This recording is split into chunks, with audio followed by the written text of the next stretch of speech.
Orders of the day. Orders of the day, government orders, government bills, commons, consideration at second reading of Bill C-18, Online News Act. Mrs. Bennett for Mr. Rodriguez, seconded by Madame Saintonge, moves that Bill C-18, an act respecting online communication platforms that make news content available to persons in Canada, be now read a second time and referred to the Standing Committee on Canadian Heritage. Debate. Should be online, Chris Biddle. Yes. There he goes. All right, we're into debate. So there you go. The Honourable Parliamentary Secretary. Thank you very much, Mr. Speaker. Before I begin, I would like to ask for unanimous consent to split my time with the Honourable Member for Hull Elmer. No. Do we have leave? No? We don't have leave. The Honourable Parliamentary Secretary. Well, thank you very much, Mr. Speaker, and I guess I'd like to thank my Conservative friends. I guess they miss me, Mr. Speaker. I've been I'm at home though online participating, and they don't want to hear me for 15 minutes. They want to hear me for the full 30. And I know they do enjoy my speeches. I do get a lot of feedback in real time. Unfortunately, I can't hear that real-time feedback at the moment, and I'm sure they're listening attentively to what I have to say. So I appreciate the opportunity to add and carry on. We have a point of order. The Honourable Member for... I just want to make sure I have it right. BTB Bay James Nunavik EU. Mr. Speaker, there's no interpretation at the moment. Speaking in English, and I hope that the translation will come through. Donc c'est bien? No? All good? No? At the beginning there was, but now there isn't. No more interpretation. It is outside, and it's nice and warm and sunny, and there we go. Bon, c'est fait. L'honorable Secretary Parliament. The Honourable Parliamentary Secretary, you still have 20 and something minutes of speech and 10 minutes of questions and answers. That's wonderful, Mr. Speaker, and it's unfortunate that we lost that minute or so. I guess that even gives me more time to speak to my Conservative friends who don't want to hear the Honourable Member for Hull Elmer, who is a Honourable Parliamentarian. It's disappointing. I'm sure he'll get an opportunity to speak going forward. But again, thanks to my Conservative friends for allowing me to carry on and answer even more questions. I'd like to start my speech, Mr. Speaker, with a statement, and I hope all members agree with this, that there is no real democracy without a free and independent press. And a bankrupt press is not a free press. To do its fundamental role, the press needs revenue. This principle is at the core of Bill C-18, and it's at the core of our approach to support strong and independent journalism. Because what we are seeing now, more than ever, is just how important that is. The way Canadians get their news has changed a lot. Many of us get their news through Google or Facebook, which is okay. There's nothing wrong with that. But the problem is that digital media platforms don't compensate media when they use their content. Advertising dollars have left Canadian media. In 2020, online advertising revenues in Canada were close to $10 billion, with Meta and Google taking 80% of those revenue. The consequences for many Canadian businesses are dire. This is especially hurting Canadian media who rely on advertising to pay their journalists. Between 2008 and 2021, 450 news outlets have closed across Canada. Let me repeat that. 400, and they're in Canada now has 450 fewer news outlets, and it shows no signs of improving. Since the start of the pandemic, 64 news outlets have closed. This is a crisis. In many regions, that means no more local media, no more journalists holding local governments and officials to account. Many Canadians have no way of knowing what's happening in their community, no way of knowing what's happening in City Hall. The very foundations of our government are eroding. All this at a time when disinformation is on the rise. Canadians need credible, independent, and reliable information. We've implemented concrete solutions to address these issues, and I'd like to go through a couple of them. We created the Canadian Journalism Labour Tax Credit. This has kept many outlets afloat, with many more that would have gone bankrupt during the pandemic, leaving many communities without any local journalistic coverage. We created a tax credit for subscriptions and donations to media. We increased a periodical fund, which many local media outlets had to rely on. And we're even adding an additional $40 million to the budget in 2022. And we created the Local Journalism Initiative. Thanks to this program, many communities can count on journalists to get quality, consistent access to local news. Without it, many communities would have absolutely zero coverage on the ground. And these are all important steps, but we know there's more work to do. We have heard loud and clear from the Canadian journalism industry, news businesses are struggling. They're in dire need of long-term, reliable, and structural support to continue producing the news that Canadians rely so heavily upon. That's why we need tech giants to do their part, and that's why we need Bill C-18. The compensation tech giants would provide to Canadian media through C-18 would represent a giant step in ensuring the viability of strong and independent journalism in Canada, and that's essential to our democracy. That's what C-18 is doing. It's simple. Tech giants will fairly compensate Canadian journalists when they use their content. That's it. No more, no less. It's a market-based solution that involves minimal government intervention, and I think everyone in this place can agree on that. I'm sure my Conservative colleagues will be very happy. They believe in free market and independent journalism.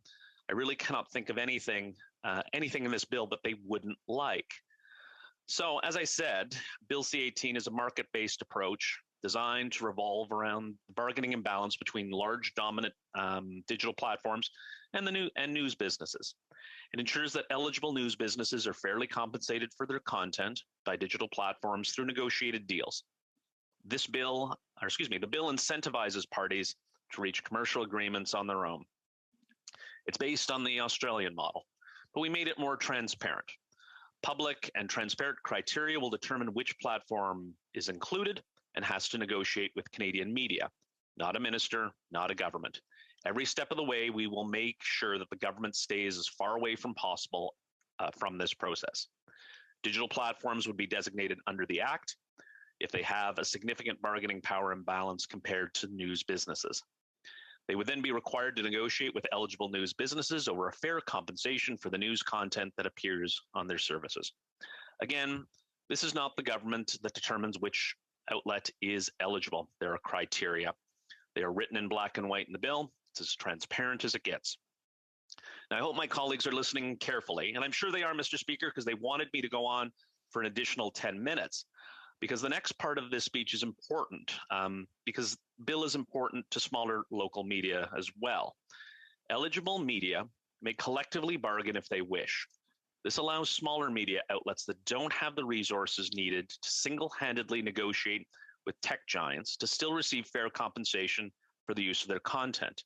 In other words, we are ensuring that local journalism can continue to thrive in communities across Canada. And Mr. Speaker, we went even further on transparency because we believe this is essential to preserve public confidence in Canadian journalism and in our democracy. Every single deal will be disclosed.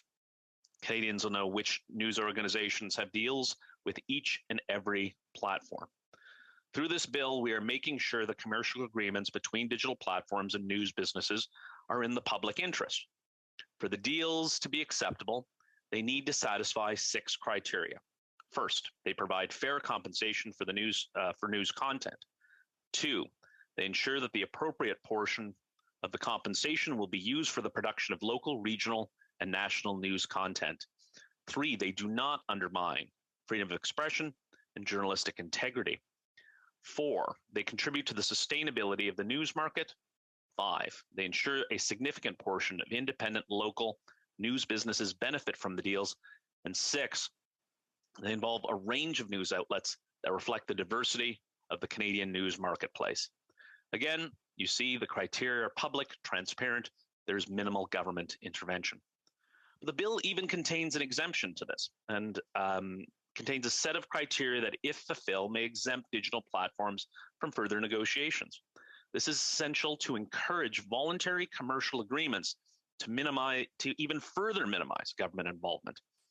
To be exempt, digital platforms will have to show that they sufficiently contribute to the Canadian digital news marketplace by reaching fair commercial agreements, that they have an appropriate portion of compensation that is used to support local and independent news. The agreements are inclusive and made with a diversity of news businesses representing a diversity of Canadian interests and identities. The agreements support innovative business models. As you can see, Mr. Speaker, this is another way we made sure that the local media also receives fair compensation. It's at the core of the bill. Without this legislation, Canadian journalism and democracy will continue to erode. It's already happening as we speak. C18 ensures that digital platforms are negotiating fair commercial deals with news businesses. This isn't just about large news businesses, as I clearly demonstrated through collective bargaining, and its criteria for the exemption. This bill ensures that small businesses also receive fair compensation. This bill limits government involvement and protects the independence of media from both government and commercial interference. Because now more than ever, Canadians need strong and independent journalism. And as we talked about, Mr. Speaker, or as I spoke about, Conservatives, they told us they want market-based solutions to the media crisis. And I agree. We agree. But as I said, right now, there's two companies, Google and Meta, that get 80% of the ad revenue on the internet. 80%. Doesn't feel like it's a free market. There isn't much competition, and it's almost a monopoly. But with our bill, Canadian media will have the tools they have to negotiate fair deals. It's a solution that protects media and protects their independence. As I talked about, Mr. Speaker, we're basing this on the Australian model. And I know when a similar bill came out in Australia, Facebook or Meta attempted to have a fight with the Australian government and threatened to pull all their news sources from Facebook. They thought it would turn the Australian people against their government, but what it did was turn the Australian people against Facebook, who backed down. And we've seen other countries and other allies of Canada move in this direction because we have an understanding and we have full knowledge. And again, I hope all members support that we need strong, independent journalism to help our democracy. Australia created a model that works. The tech giants have negotiated fair deals with Australian media outlets, including Australian Crown corporations. Journalism there is now stronger. Australian democracy is now stronger. It worked in Australia. It will work in Canada. And I think that's what we want. I truly hope, Mr. Speaker, that this will be a speedy debate, that all parties will come together on this, because that's what we want to see. I'm sure there's members in this House that don't like that there's local news outlets that hold them to account, but that's what strengthens our democracy. And I know in our committee, the Conservatives have been very vocal, and I respected on that, the Conservatives on our committee, talking about the Shaw-Rogers merger and its impact on local news. And we've had some very good discussion on that. And I hope that concern, because there's an impact and a potential impact on a number of local television stations across the country and local news, I hope that concern goes broader, because the merger is an excellent discussion and something worth having. But this is the elephant in the room in terms of ad revenues that have left and ad revenues that are going to, going away from local news organizations and going to massive American companies, the dominant digital players. And again, 80% of that revenue goes to those two companies, which I don't know. Very quickly, the honourable member of the NDP, and we see the consequences of misinformation and disinformation online, the types of things that local media and national media outlets do is get the truth out. But on Facebook and other social media, we don't see that impact. And to see the safety of the honorable leader of the NDP threatened because of individuals who have now become subsumed in the disinformation that social media has to offer is horrific. It was frightening to watch and was disappointing to see. No member of this place should have to go through that. He handled it with poise, and I tip my hat to him, but none of us should be placed in that position. So I guess I would like to wrap up, Mr. Speaker, in terms of this being a significant bill for Canadians, for our democracy. We need to find ways to strengthen that. And I look forward to getting this to committee as quickly as possible. We have excellent debates on the Heritage Committee, and it's a very good working relationship that we have with all parties. But I think there is a appreciation across all the parties that we need to do more for local media. We need to do more for national media and ensure that that presence continues to exist. And so I hope that we see broad support on C18 and look forward to this passing speedily at second reading so that we can get this to committee as quickly as we can. Thank you so much, Mr. Speaker. Questions and comments, question et commentaire, and I don't know if we always go to the first one standing, but the honourable member for Sherwood Park, Saskatchewan, did beat everyone to it. Well, thank you, Mr. Speaker. Just a simple question for the Parliamentary Secretary about this discussion around spreading misinformation and spreading disinformation. Is spreading misinformation sort of simply a fancy way of saying telling a lie? Does it mean the same thing as telling a lie, or does it mean something different? The Honourable Parliamentary Secretary. I'm not sure what the honourable member is getting at. Misinformation and disinformation are endemic on social media platforms, and it goes much broader than telling a lie. I don't know that I can encompass that in a very brief answer to the honourable member, and I think he knows that. I think he knows that we're having difficulty as a society acknowledging what is truthful. And we can take a look at what's happened on COVID-19, the anti-vax movement. We can take a look at climate change and see the misinformation and disinformation out there when there is scientific consensus on those types of issues. And there's no check against it, seemingly, on Meta and Twitter and Google and other companies as well. And so we are going to rely more heavily on local journalism and national journalism, the media in general, to ensure that Canadians have access to accurate information. The Honourable Member for Joliette. Thank you, Mr. Speaker. This bill, like the one on the Broadcasting Act, has been waited for some time. If the idea is to level the playing field so that media companies can manage in a media landscape characterized by new technologies, well, does the Parliamentary Secretary think that this bill will enable media companies to manage in the current landscape? The Honourable Parliamentary Secretary to the Minister of Heritage. That's an excellent question from the honourable member. I'd like to thank him for it. We need to start leveling the playing field somewhere, and this is a excellent start. There's deals already in place between major media companies in Canada and Facebook and Google. It's time to ensure that there's more transparency. It's time to ensure that smaller entities will be able to get a fair deal as well. This will help level the playing field. It's the argument that we're making on C11. It's an important argument that we're making on C18 as well. And so we need to get this bill to committee and through the House as quickly as possible because, as we said, more media outlets are closing. We are in a crisis and we need to do what we can. And this is a model that works. Question et commentaire, the Honourable Parliamentary Secretary to the Government House Leader. Well, the highlight of my morning, Mr. Speaker, was when I found out the Parliamentary Secretary was going to be speaking longer than he wanted to.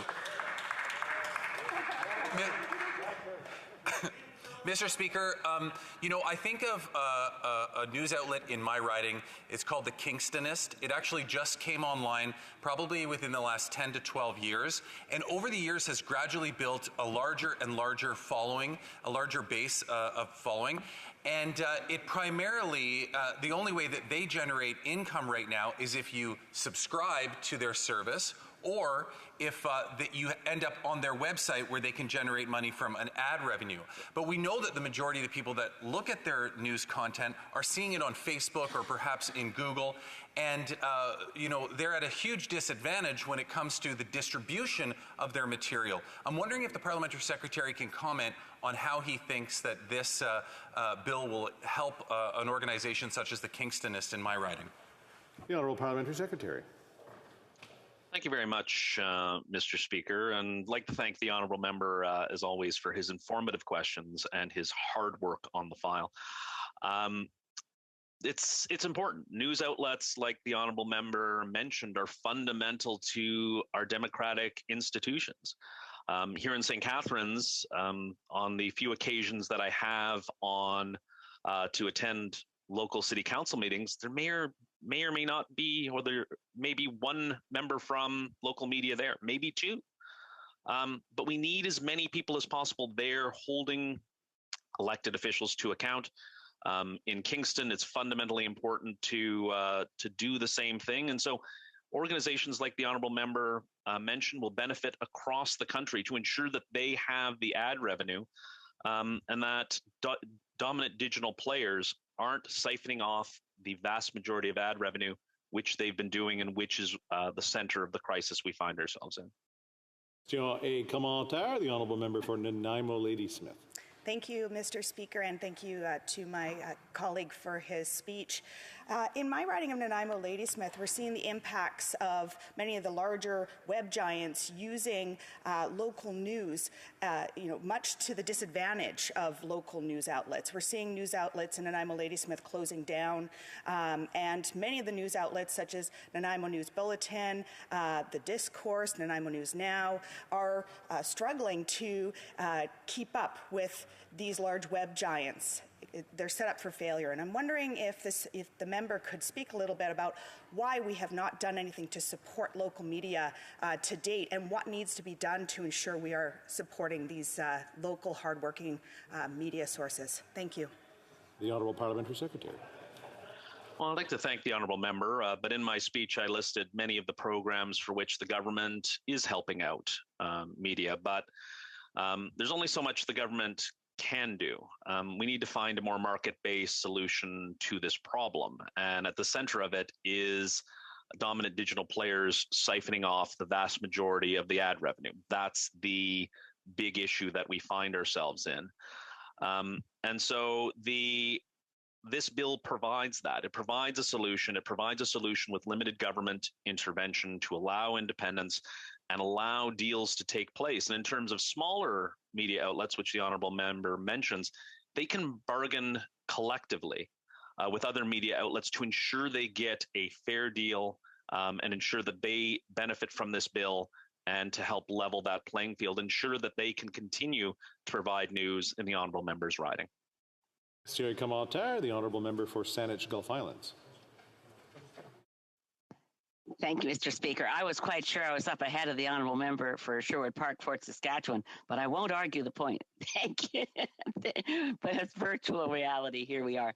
I want to thank the honourable parliamentary secretary, and I'm focusing less on what C-18 proposes to do. It's taken the approach of saying, as we've heard, that when information, news articles, content appears in what we might call our conventional media, that the social media giants, the tech giants, pay for that.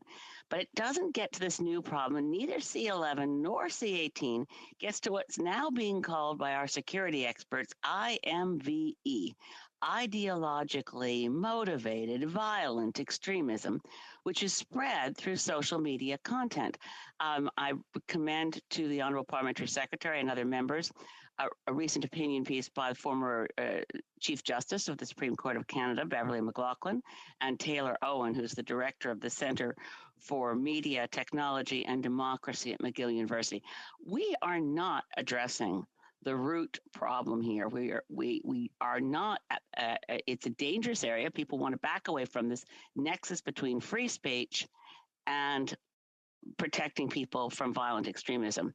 And the solution I would put to the honourable member is to treat these new tech online sources of whatever you want to call it, not as platforms, but as publishers. That's what they are. They publish. We have a vast amount of common law jurisprudence on what to do with publishing things that are false. And I put it to the honourable member that C18 and C11 don't address a threat to Canadian democracy in online disinformation. The Honourable Parliamentary Secretary to the Minister of Canadian Heritage. Thank you, Mr. Speaker, and I do agree with the honourable member that her virtual hand was up long before the honourable member for Sherwood Park, Fort Saskatchewan jumped up on his feet.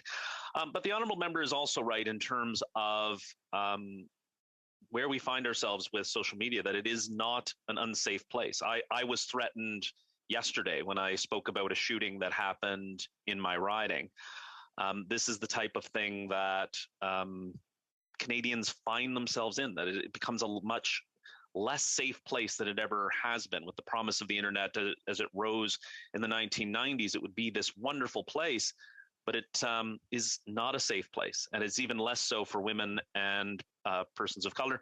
It's why the government is consulting on online safety, and we hope to have legislation soon, but the consultations are ongoing. But it is fundamental. It is the minister's mandate letter, and we hope to have legislation on that as part of our plan. Alas, we are out of time. Continuing debate. Oh, I mean, before I get in there, I know the member from Sandwich Gulf Island did have her hand up first. I have to admit that one. But I know the member for Sherwood Park for Saskatchewan, under the 6 Conservatives that stood up was first in that round. So, just to clarify. Point of order for the member for Sandwich Gulf Islands. Quickly, Mr. Speaker, I know that it would have violated the standing orders for the honourable member for Sherwood Park, Fort Saskatchewan, to stand and be recognized while the honourable parliamentary secretary was speaking. So I was rather teasing the honourable speaker. I know virtual hands go up at the beginning of a speech, and no one in the House could do that. So I withdraw any suggestion that I was critical of the speaker's decision of who spoke first. I'm hopeful that this kind of discussion will continue this morning. Another point of order from the member for Perth Wellington.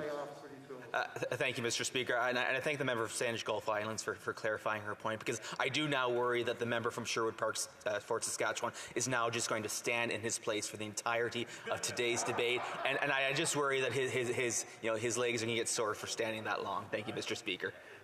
Calling into too much debate. Let's continue debate. Reprise de débat. L'honneur de député de Perth Wellington.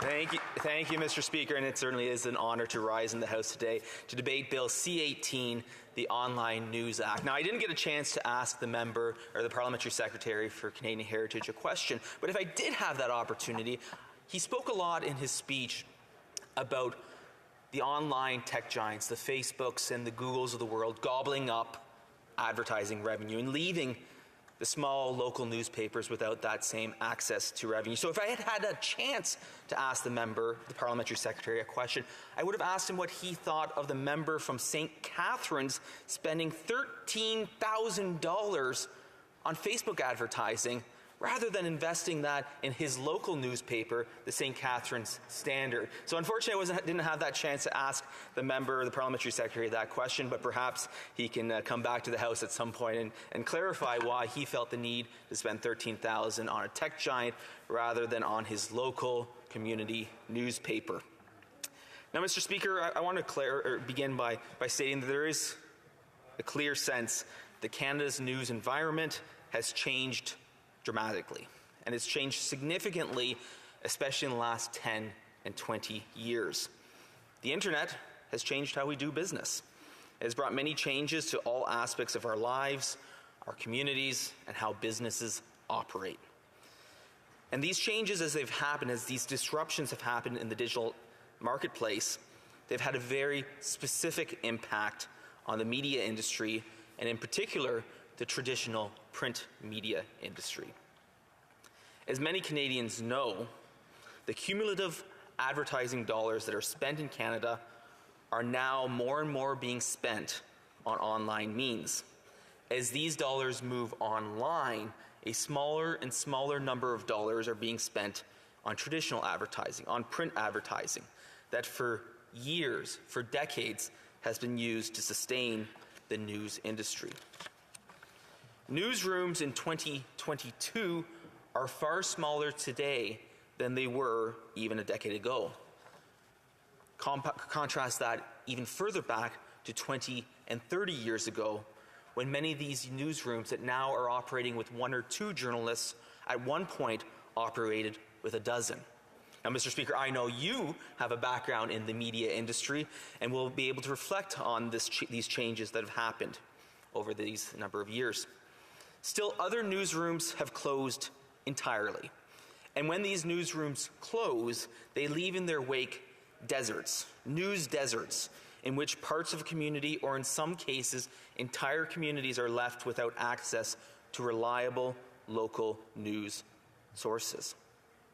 And these closures have particularly hurt small town and rural communities, like those communities in many of our ridings. Canadians rely on local news.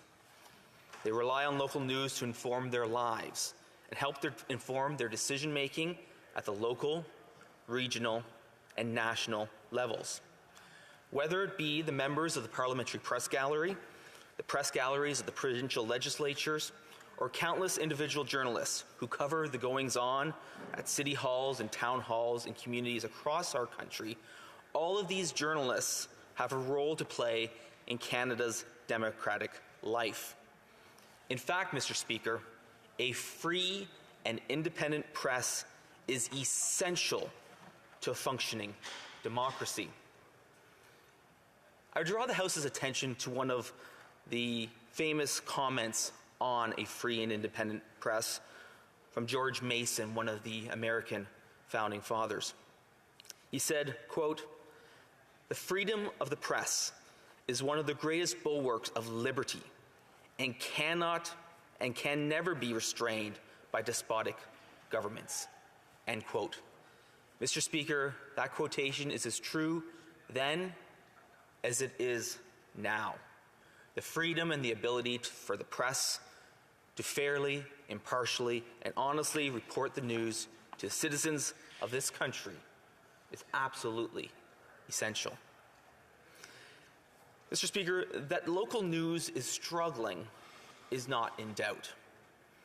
The traditional business model that saw print publications sell advertising space in hard copy publications worked for decades and saw successes. Small independent newspapers and large media empires alike relied on the basic practice of using this advertising space to reach the eyes of readers and help sustain their newsrooms.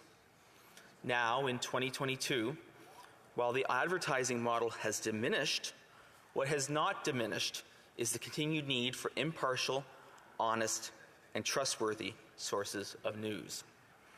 Now, the government itself has admitted that they have not yet found a solution to this problem. In fact, in his press conference after introducing this bill, the Minister of Canadian Heritage himself conceded that a significant number of news providers have closed their doors in recent years during their time in office. This is not only unfortunate, it is also weakening of our communities. Local newspapers, radio stations, and television stations bring us the stories that impact us in our daily lives.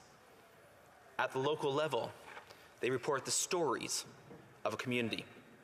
They cover municipal councils, charitable events and fundraisers, community festivals and fall fairs, and the success of our local sports teams, or in some cases, the hopes for future success for these teams. Local journalism also covers the more unfortunate, but nonetheless essential stories that need to be told in our communities.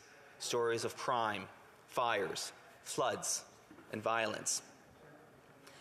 As I drive across the 3,500 square kilometers of Perth Wellington, I find myself flipping through my car radio's preset stations. And I want to clarify, Mr. Speaker, that I do use the radio in my car. I don't use Spotify. I don't use satellite radio. I prefer traditional radio as I'm driving, and I do that as I drive across across my riding, and from here to Ottawa, listening to local stations as I drive along the 401 or Highway 7, depending which direction I'm taking. And it gives the opportunity to hear what's going on in communities, not only my own communities in Perth, Wellington, but across the country. But as I drive through Perth and Wellington counties, I find myself flipping to the River. The River is a non-profit entity out of Mount Forest, Ontario, that celebrates everything local, everything important to the community.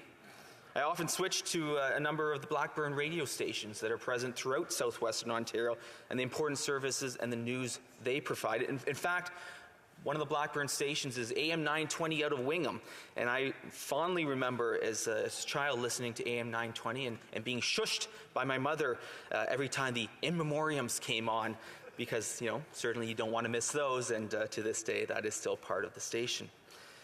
In Listowel and North Perth, we can tune into The Ranch, the newest entrant to the news and radio market that has quickly found an important spot in the media landscape in Listowel and North Perth, and indeed the northern part of Perth County.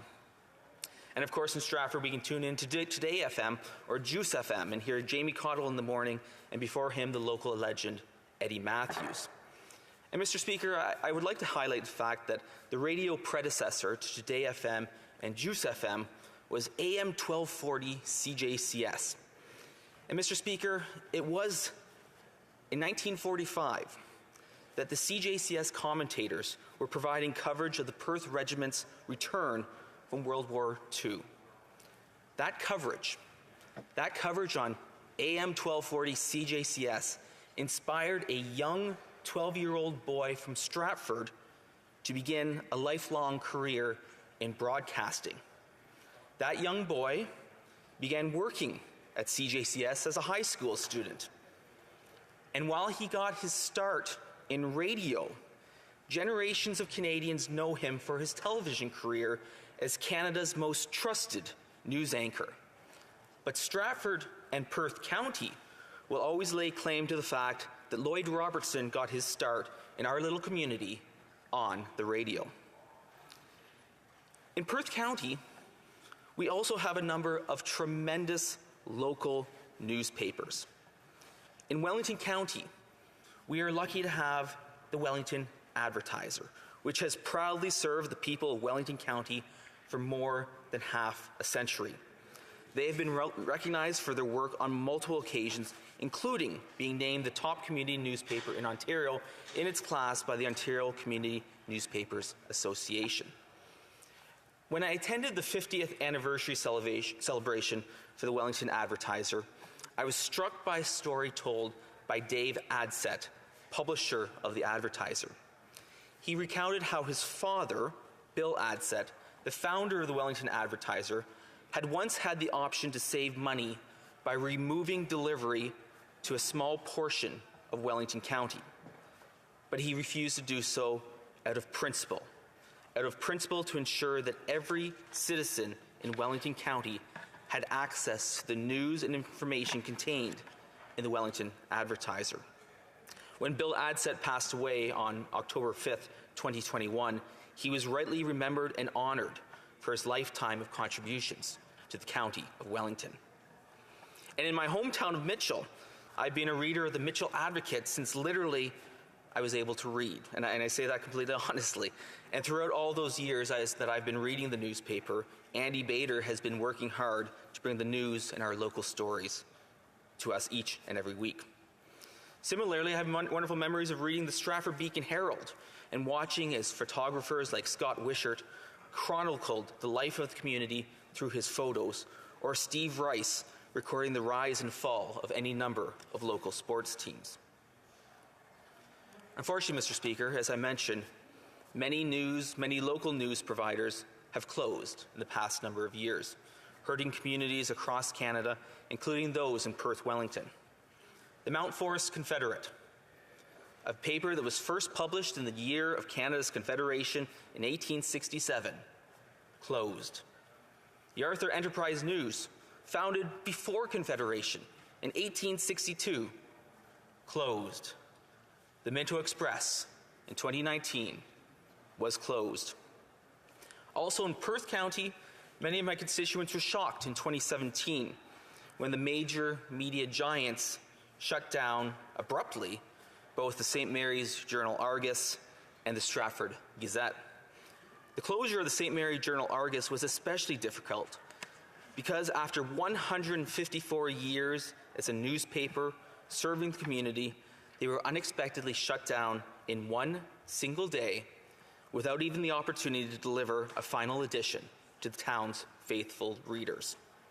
Now, fortunately for the town of St. Mary's, the St. Mary's Independent, led by Stuart Grant, has stepped in to fill that void.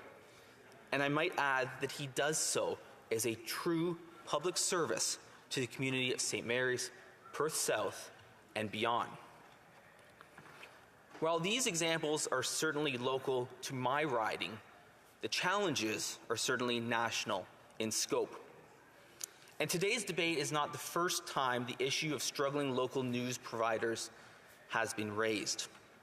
In fact, at the Standing Committee on Canadian Heritage, we have undertaken a study of the Rogers-Shaw deal and the impact that it will have on local news. This study was initiated by my friend and colleague, the member from Saskatoon Grasswood, who himself is a former broadcaster and who himself has prided himself during his broadcasting career delivering local news to his communities in Saskatoon and beyond.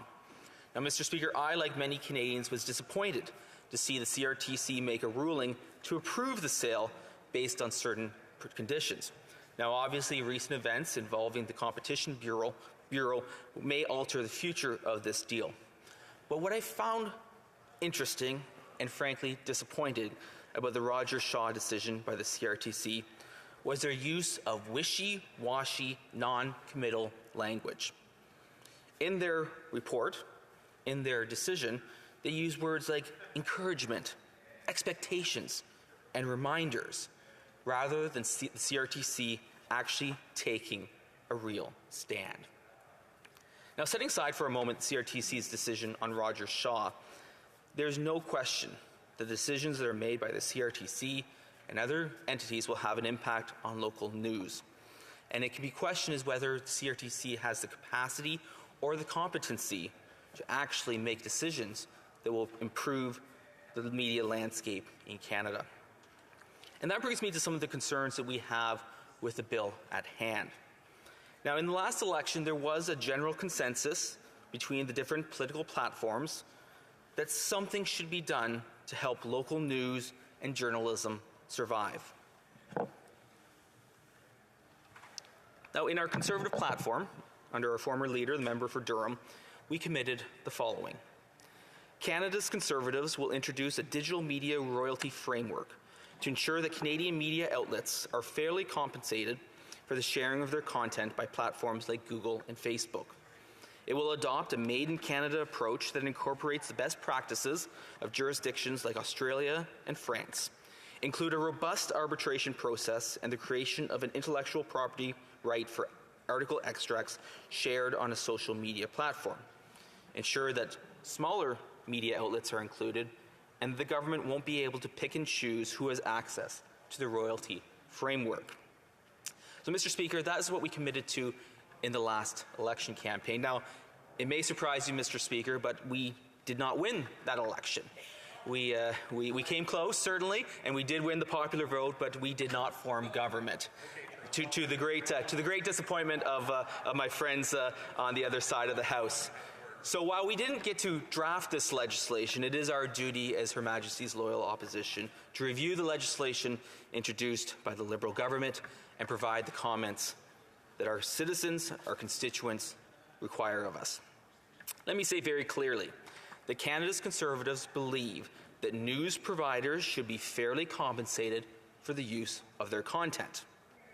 That said, we do have questions about this particular piece of legislation. Now, Mr. Speaker, as I explained earlier, local news providers are struggling.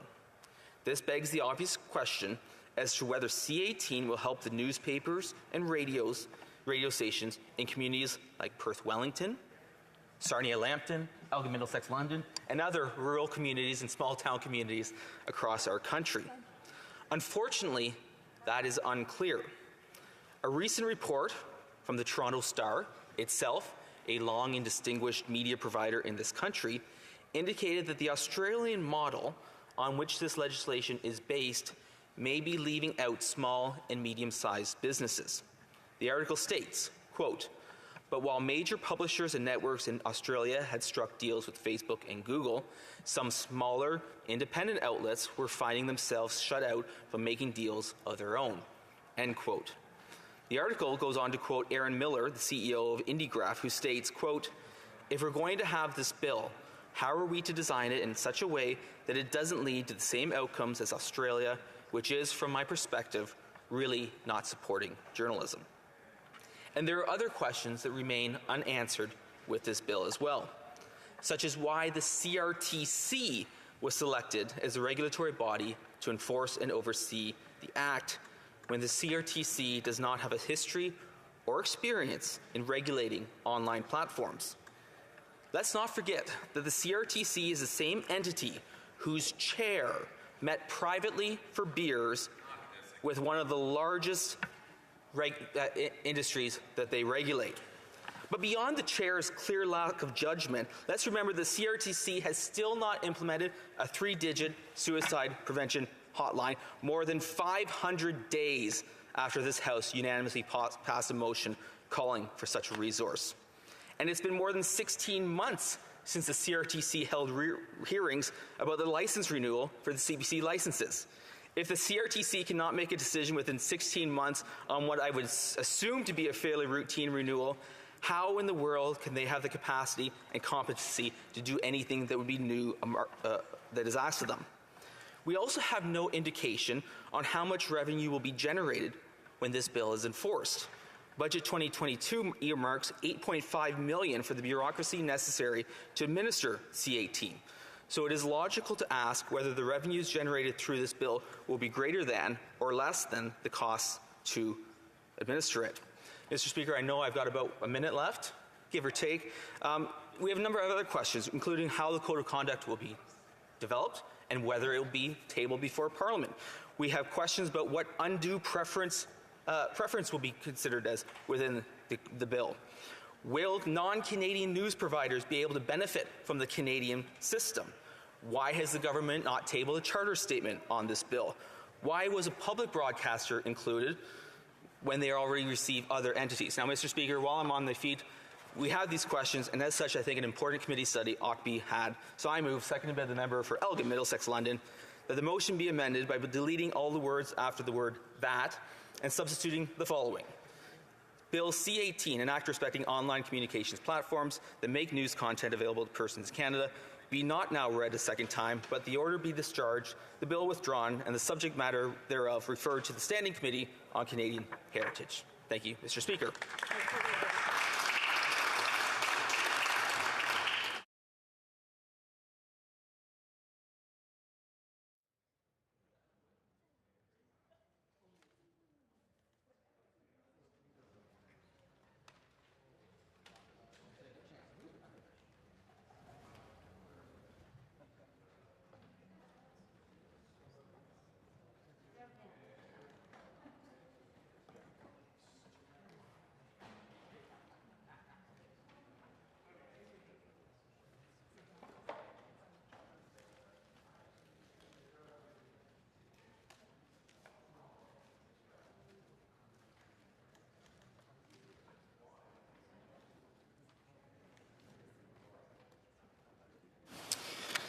Mr. Nader, seconded by Ms. Vecchio, moves the following amendment, that the motion be amended by deleting all the words after the word "that" and substituting the following. Bill C-18, an act respecting online communications platforms that make news content available to persons in Canada, be now not read a second time, but that the order be discharged, the bill withdrawn, and the subject matter thereof referred to the Standing Committee on Canadian Heritage. The amendment is in order. Questions and comments? The Honourable Parliamentary Secretary to the Government House Leader. Well, thank you, Mr. Speaker. First of all, I'd like to say that I'm glad to hear that the member listens to radio in his riding. I would encourage him to download the iHeartRadio app or similar app, and he can continue to listen to those radio stations right here when he's in Ottawa, as I do listen to Reed and Ben every morning, who are on Move 98.3 in Kingston. It's a great way to stay connected to your community. But, you know, I'm thinking of those small news outlets. I referenced the Kingstonist, which is one that's in my riding. I know that he has the Stratford Times in his riding. These are small news organizations that don't have the ability to compete against the distributive networks of Facebook and Google. They need supports, and what this bill does is it creates the framework for those discussions to happen between those big distributors of the content, Facebook, Google, and those smaller independent organizations, such as the Stratford Times. I'm wondering if he can comment on why he would want to basically eliminate and send or reject the bill and send the content to committee through his amendment, as opposed to moving forward on this so that we can put together a good framework to allow these discussions to happen so that the Stratford Times can benefit. Well, while we're talking about our favorite apps, don't forget TuneIn Radio, so you can listen to radios like CJLS in Yarmouth, Nova Scotia. The Honourable Member for Perth Wellington.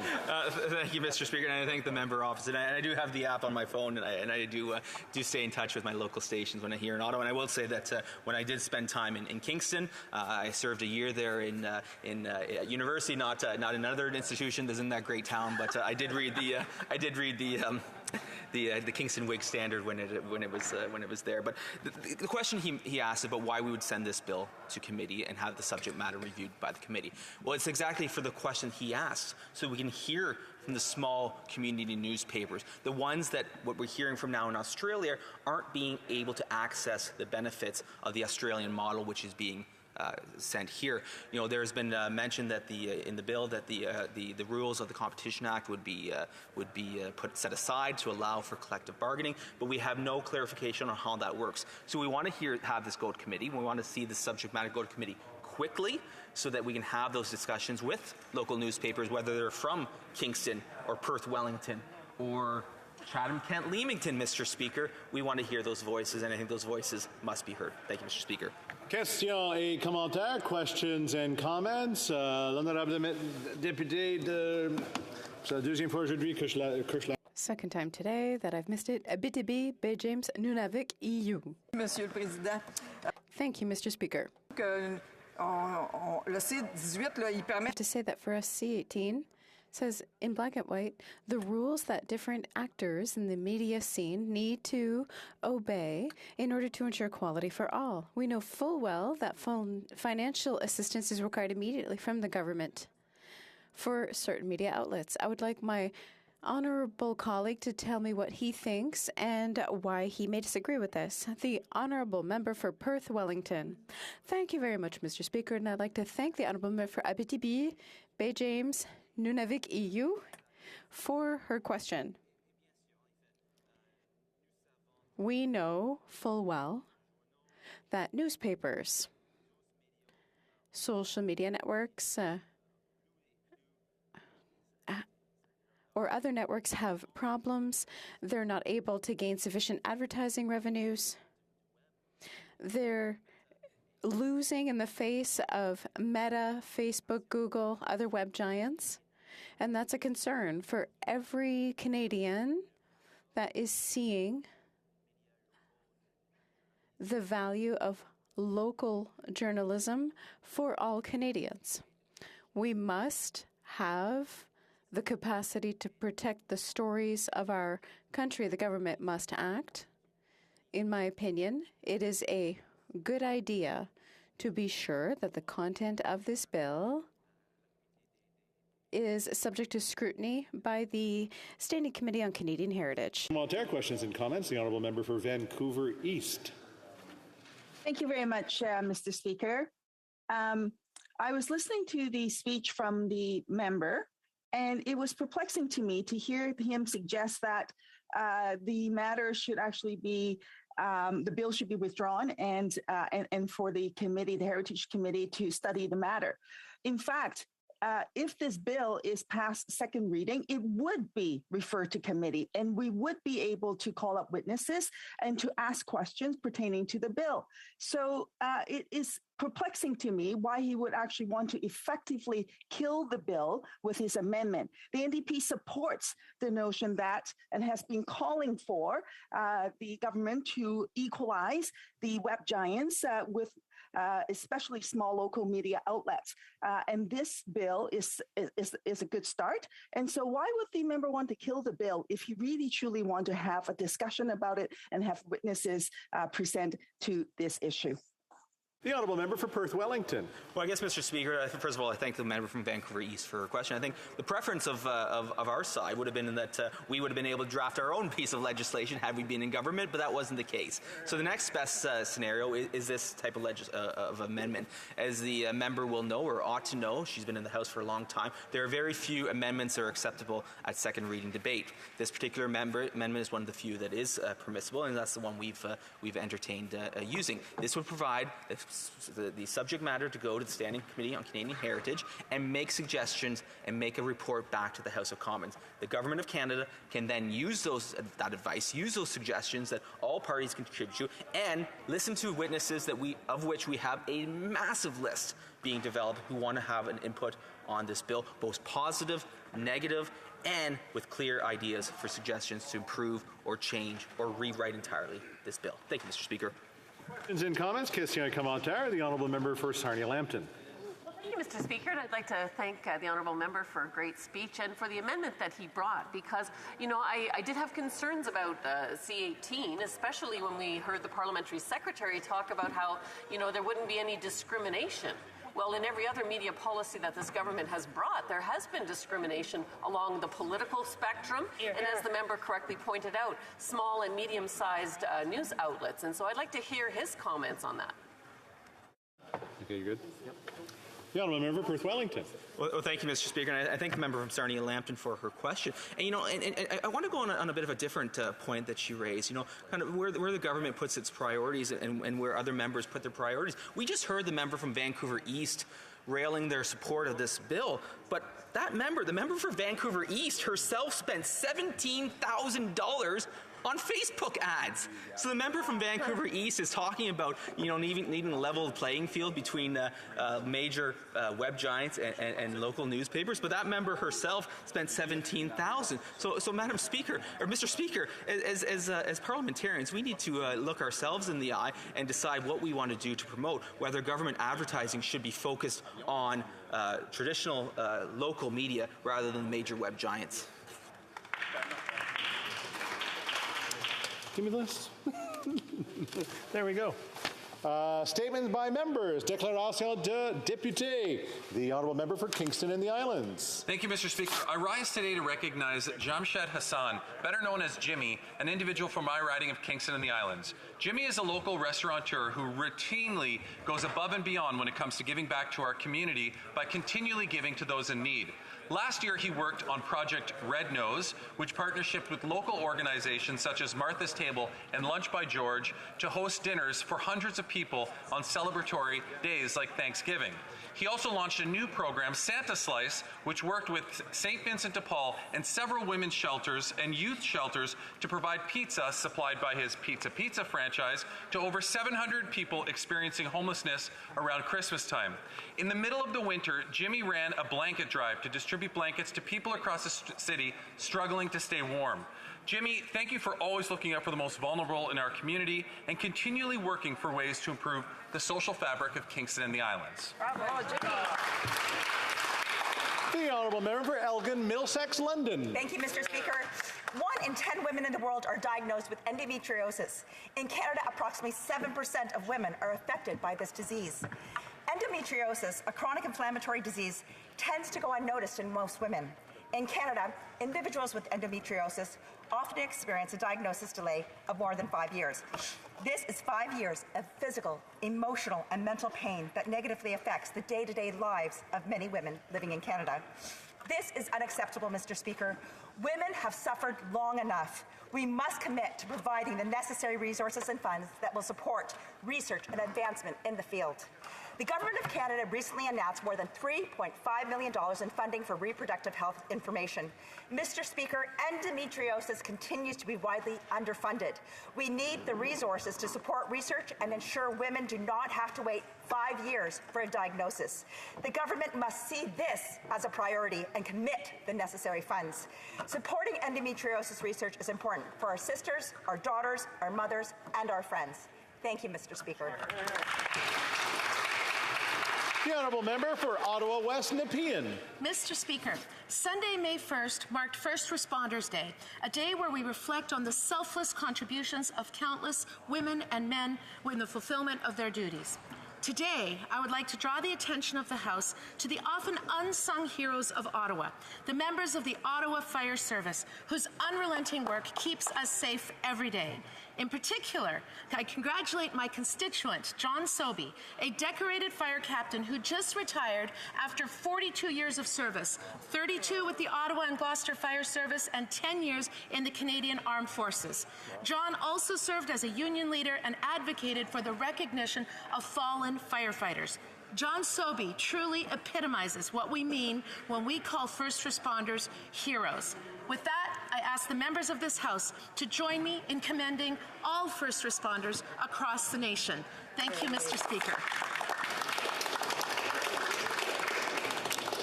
We of course welcome all our guests in the gallery today. The honourable member for Windsor West. Thank you, Mr. Speaker. Today I have the privilege to celebrate 20 years of service to my community as their MP. Through the years, I committed to working directly with my constituents and bringing their collective voices and concerns to Ottawa. Today, I'm doing this commitment again today. We have worked together for a decade now to save the Ojibwe Shores lands and establish an urban park for Canadians to enjoy and species be protected.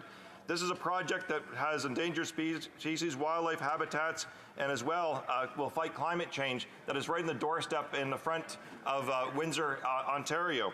Yesterday, we learned that the government is finally taking action on the request from 5 years ago to transfer Ojibwe lands to Parks Canada. It's finally happening. So today we celebrate 20 years of advocacy together. On behalf of the residents of Windsor West, I respectfully call on parliamentarians to support my bill C-248 and start making this park a reality. Consider it an anniversary gift. And Mr. Speaker, if I conclude by saying thank you to my partner, Terry Chow, my son, Wade, and my daughter, Alex, who graduated yesterday. Thank you for 20 years of blessed support. Happy anniversary. The honourable member, l'honneur de député de Gatineau. The honourable member for Gatineau. Thank you very much, Mr. Speaker. I'm pleased to rise today to recognise the appointment of Mr. Gaston Cloutier, General Manager of the Gatineau-Ottawa Executive Airport, to the prestigious Member Emeritus Award from the Association Québécoise du Transport Aérien.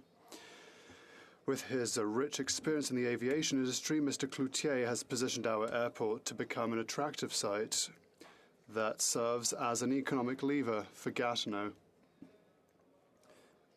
Our government has committed to making important investments in this airport, Mr. Speaker.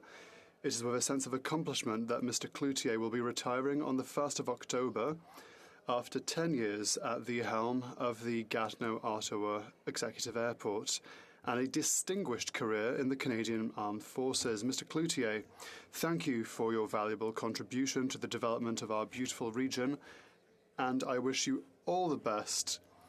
And the House wishes you all the best in your second retirement. Thank you, Mr. Speaker. The honourable member for Cumberland-Colchester. Mr. Speaker, yesterday I had the heart-wrenching opportunity to hear the story of Stephen McDougall.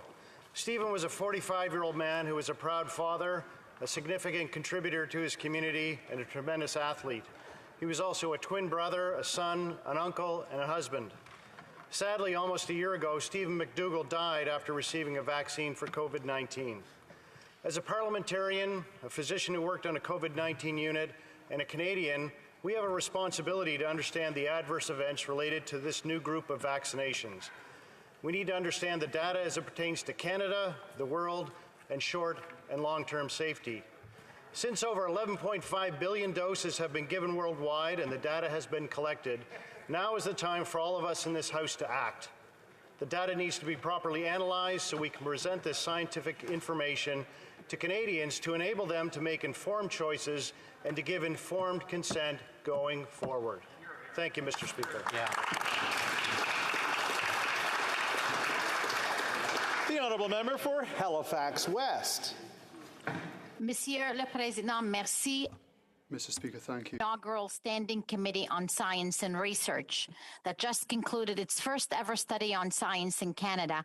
I have the privilege of hearing from many of our brilliant minds. On Tuesday, I hosted two such researchers, Dr. Lachlan McKinnon and Dr. Stephanie Colombo, as part of Science Meets Parliament, a nonpartisan initiative to strengthen the connections between Canada's scientific and political communities. These two represent the diversity and depth of talent that we have here. I hate to cut off the member, but we're having translation problems, I believe. Problème de traduction. Okay, I'm going to keep speaking in English, and I hope that the translation pops up. Testing, hello, tout est bien. Okay, I hate to have done that, so I'm going to allow the member to back up and start again. The honourable member for Halifax West. Merci, Monsieur le Président. Thank you, Mr. Speaker. Of our inaugural Standing Committee on Science and Research that just concluded its first ever study on science in Canada, I have the privilege of hearing from many of our brilliant minds. On Tuesday, I hosted two such researchers, Dr. Lachlan McKinnon and Dr. Stephanie Colombo, as part of Science Meets Parliament, a nonpartisan initiative to strengthen the connections between Canada's scientific and political communities. Ces deux représentent la These two represent the diversity and depth of talent we have here.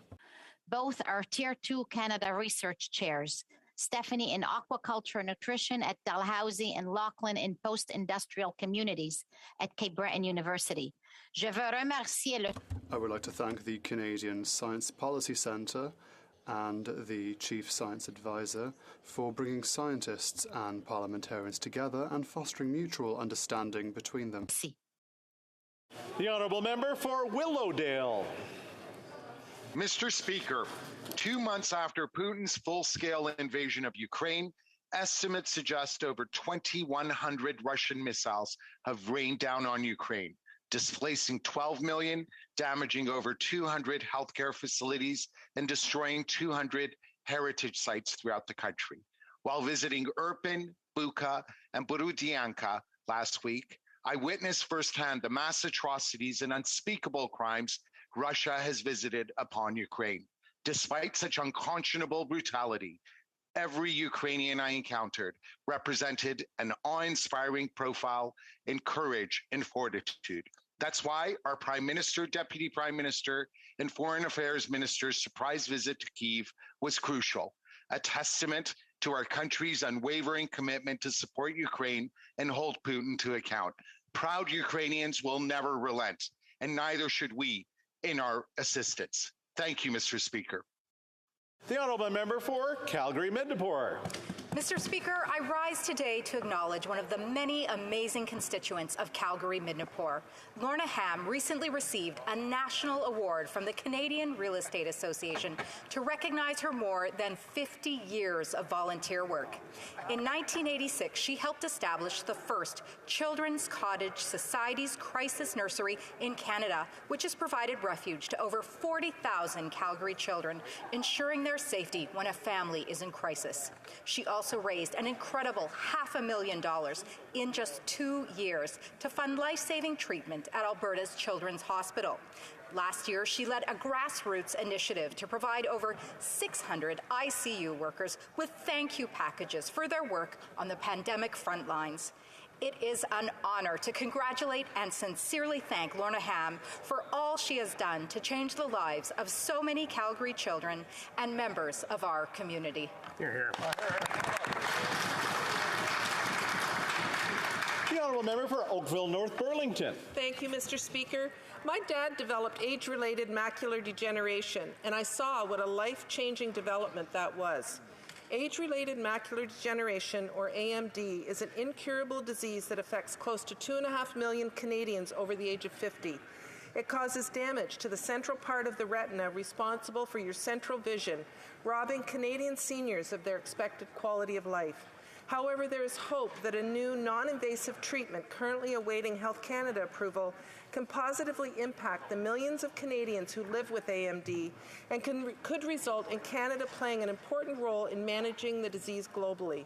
Please join me in raising awareness of AMD and supporting the close to 2.5 million Canadian seniors living with this cruel disease. Thank you, Mr. Speaker. The Honourable Member for Saskatoon West. Mr. Speaker, today is Friday the 13th, a very scary day for Saskatchewan agriculture. Here in this House, the Environment Minister and the Agriculture Minister are creating their own horror movie. Like Freddie and Jason before them, they are slashers. This time they want to slash two key industries in Saskatchewan, farming and fertilizer production. In Saskatoon West, Nutrien, which is the largest fertilizer producer on the planet, employs over 3,000 people. If the government slashers have their way, Nutrien will be forced to sell their potash to someone else, and our farmers will pay the price. We've seen this Liberal NDP pattern before, attacking Canadian industries in the name of climate change and allowing other countries to take jobs and economic growth away from Canadians. In this case, we're seeing the NDP Liberals diminish the capacity of wheat fields in Saskatchewan while getting the Americans to pick up the slack. But have no fear, Mr. Speaker. Every nightmare ends eventually. And once Canadians give this government the boot, Conservatives will be ready to get to work and promote our resources around the globe.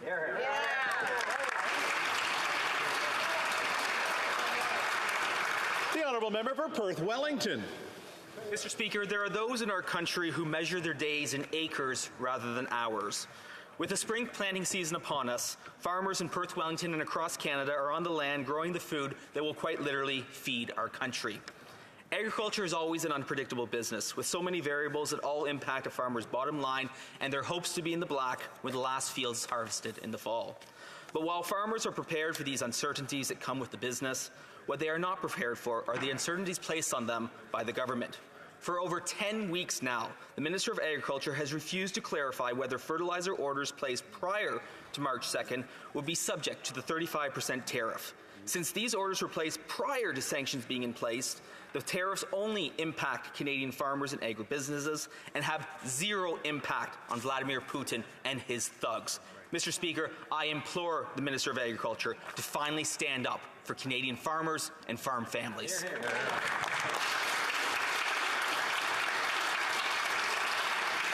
The Honourable Member for Scarborough Centre. Thank you, Mr. Speaker. Mr. Speaker, it's Nursing Week in Canada, and I would like to recognize one of the many outstanding nurses in my riding. Sandra Ricketts-Fusca has been a nurse with Scarborough Health Network for 33 years, including 26 years as a perioperative nurse. As a young girl, she was inspired by an aunt and cousin who were nurses in England. She decided to make it her career when she began caring for her ill grandmother. While she has had many different roles at Scarborough Health Network, Sandra says she always felt destined to work in the operating room. Throughout the COVID-19 pandemic, Sandra said she enjoyed the camaraderie, professionalism, and quality of care provided by the staff. During the pandemic, she said she has seen what true teamwork is. Thank you, Sandra, for being part of the Scarborough Health Network team and for your dedication to your patients and our community. Happy Nursing Week. The Honourable Member for Nanaimo Ladysmith. Mr. Speaker, many constituents in Nanaimo Ladysmith are gravely concerned about increasing freighters polluting ecologically sensitive waters off the coast of BC's southern Gulf Islands. Our coasts are being used as overflow industrial parking lots for the Port of Vancouver, and marine life is suffering. Orcas, salmon, and sea lions do not mix with freighters. These eyesores impact local businesses, tourism, the fishing industry, and much more. To make matters worse, these anchorages were established without free, prior, or informed consent of the Coast Salish First Nations.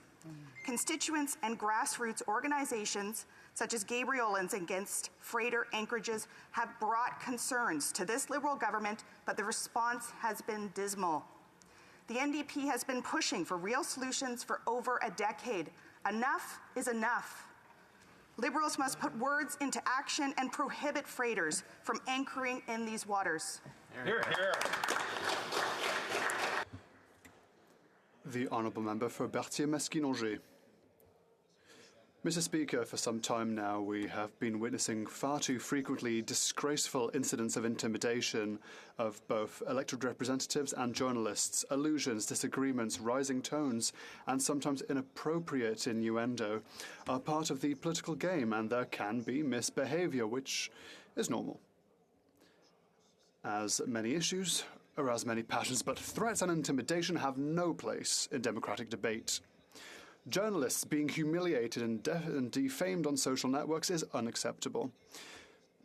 We cannot accept elected representatives being pushed around, thrown rocks, or threatened. We can't accept that. Of course, we are going to make people angry. Of course, people are going to disagree. In this House, we disagree every single hour of every single day, but verbal and physical violence, imitation of journalists who report facts, or analysts who give their opinion, or elected officials who take positions contrary to ours, that does not serve democracy. It has to stop.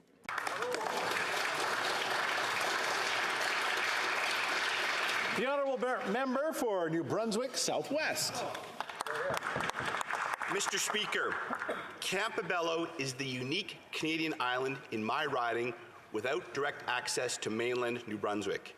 Instead, islanders must drive 1 hour to the state of Maine, check in at 2 border points to access their country.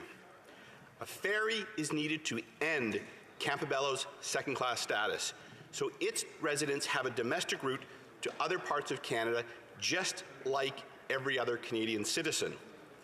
I researched the public accounts and discovered the federal government provides $30 million annually to fund ferry service to remote communities within British Columbia.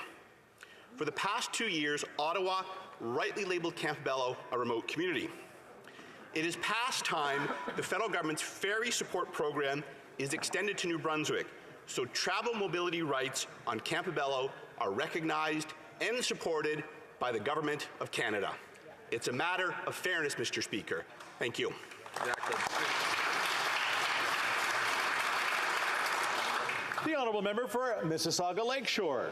Mr. Speaker, I rise to thank Patricia and Wayne Anderson and the team behind the Mississauga Waterfront Festival for their extraordinary contributions to the beautiful community of Port Credit in our riding of Mississauga Lakeshore.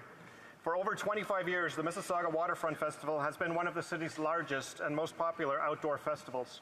Attracting thousands of people each year, it gave our community a reason to look forward to the beginning of summer, and it became a destination for families, neighbours, and visitors alike, offering something memorable to everyone. Through the Sponsor a Child program, the organizers helped to support families in the community by making the festival accessible. And over the years, this amazing team had an impact well beyond the event itself. This year, as we bid goodbye to the Mississauga Waterfront Festival, we celebrate the wonderful memories they created for us. My heartfelt appreciation to Pat, Wayne, and everyone who helped make the Mississauga Waterfront Festival the best summer event in Port Credit. Thank you, Mr. Speaker.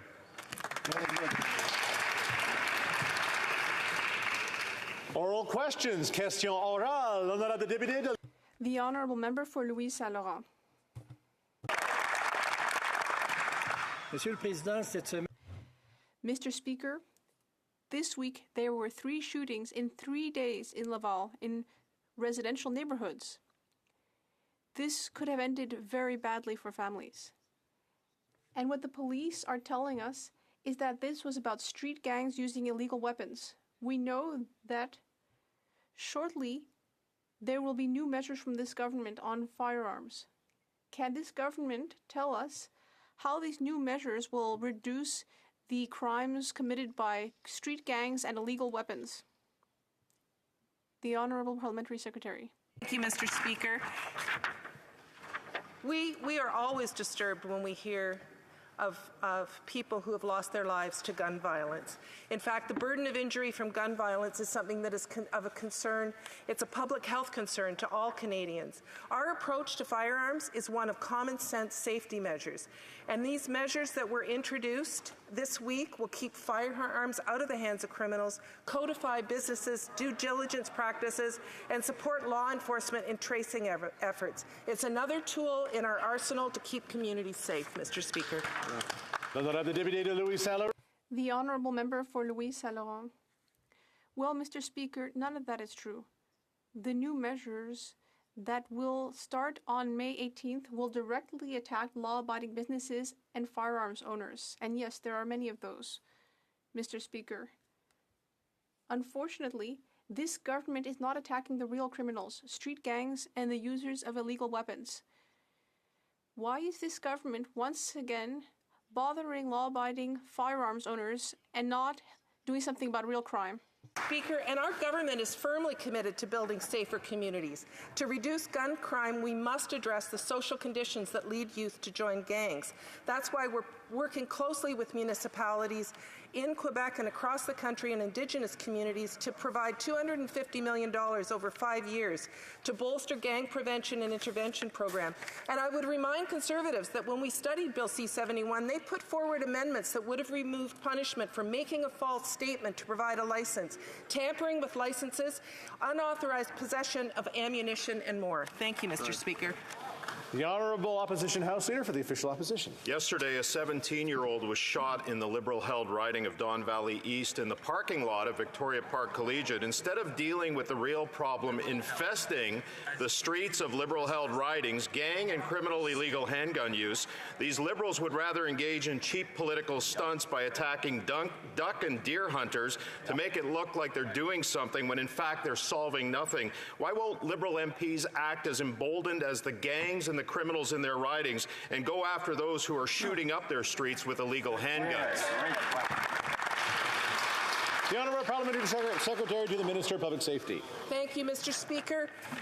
And rather than playing political games around gun violence, we're taking concrete action to keep communities safe, to keep the citizens of Canada safe, and taking a comprehensive approach to firearms, one that includes investing in communities, investing in housing, investing in ensuring that guns are not crossing the border by investing in CBSA, investing in cuts that the Conservatives, when they were in government, they cut CBSA. We've reinvested to keep the guns from coming into Canada. That's right. The Honourable House Leader for the Official Opposition. This week, a shooting happened in the Liberal-held riding of St. Catharines during a jewelry store robbery. The pattern of gun crime in Liberal ridings has nothing to do with farmers, hunters, sports shooters, or collectors, or scary military assault weapons. It's gangs, criminals, and illegal handguns. Even with clear evidence of illegal handgun shootings in their ridings, Liberals, including the MP from St. Catharines, spread disinformation on what the real cause of gun crime is in this country. Why are Liberals spreading disinformation when it comes to the real cause of gun crime in Canada? And worse yet, why are they doing nothing to solve the problem? The Honourable Parliamentary Secretary. Thank you, Mr. Speaker. And this is the fourth time I've stood up here and been accused of doing nothing. And I take great offense to the fact that this government is taking concrete steps that will actually make a difference to keep Canadians safe, rather than playing politics on the issue of guns and just parroting the lines that they get from the gun lobby.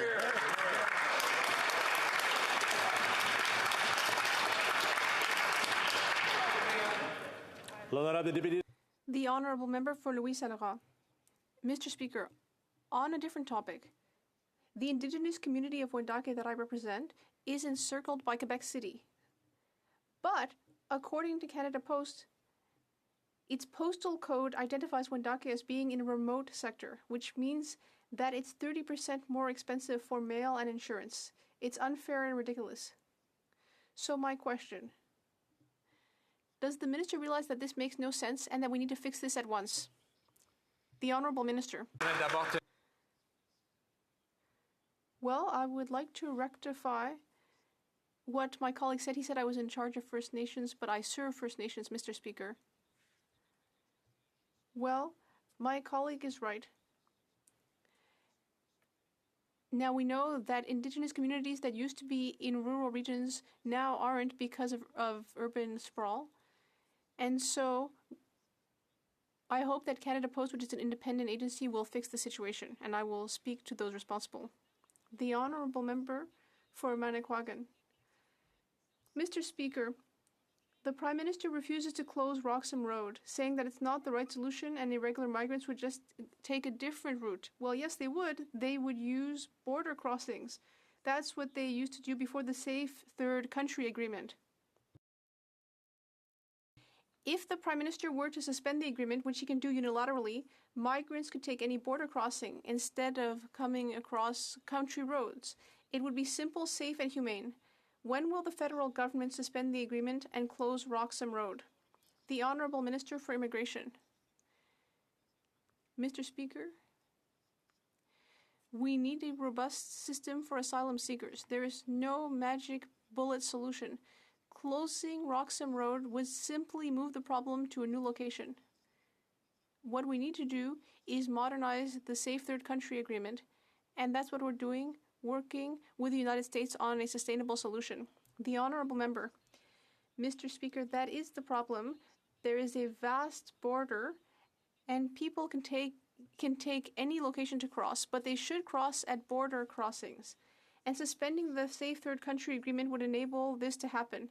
It would redirect migrants to the 117 border crossings in Canada instead of concentrating them at Roxham Road at a rate of 92%. This weekend, the number of irregular arrivals may increase sharply. The minister should not continue to do nothing. He could suspend the agreement and close Roxham Road. Will he take action? The Honourable Minister. Mr. Speaker, our government has always shown its commitment towards the most vulnerable people in the world. We will continue to work closely with Quebec and ensure that our national and international obligations to refugees are respected, while also protecting Canadian safety and security. We are aware that there has been an increase in the number of arrivals since the decrease in COVID measures, and we will work closely with the CPSA to ensure that the border remains safe. Thank you. Member for Windsor West. Mr. Speaker, yesterday, after 5 years of my community demanding that the federal government transfer Ojibwe shores from the Windsor port to Parks Canada, they finally acknowledged that they could do this right away. We all know that this was in anticipation of the vote on my private member's bill to establish Ojibwe National Urban Park, which the City of Windsor and Caldwell First Nations support and want this to take place. Will this government finally do what the residents of Windsor, the environmental community, and the Indigenous community have asked and protect endangered species in this rare ecosystem by voting for my bill? This is one thing they can do immediately that will make a difference for climate change and for Canada. Thank you, Mr. Speaker. The Honourable Minister. The Honourable Minister, Parliamentary Secretary. Okay, hold on a sec. I just want to make sure. The Honourable House Leader for the Honourable House Government House Leader. Thank you very much, Mr. Speaker, and I appreciate the member for posing that question, which is extremely important. Obviously, everything that we can do to take action on climate change and to work with the member on this important issue, absolutely we will move forward with in looking at this national park. Thank you. The Honourable Member for Courtenay Alberni. Mr. Speaker, every day 20 Canadians die from toxic drug poisoning. Every day 20 families get this devastating news. Last May, Health Canada's expert task force on substance use published its report, which clearly stated criminalizing people who use drugs is causing harm and needs to end. The government has ignored its own experts now for over a year, while thousands of Canadians have died. My question is simple. How many Canadians need to die before this government will listen to its own experts and support a health-based approach to substance use? Hear, hear. The Honourable Minister of Addictions and Mental Health and Addictions. Thank you, Mr. Speaker, and I thank the member for the question and for his ongoing advocacy on this and the conversation that has been raised with his private member's bill. This is all very important conversations in this country.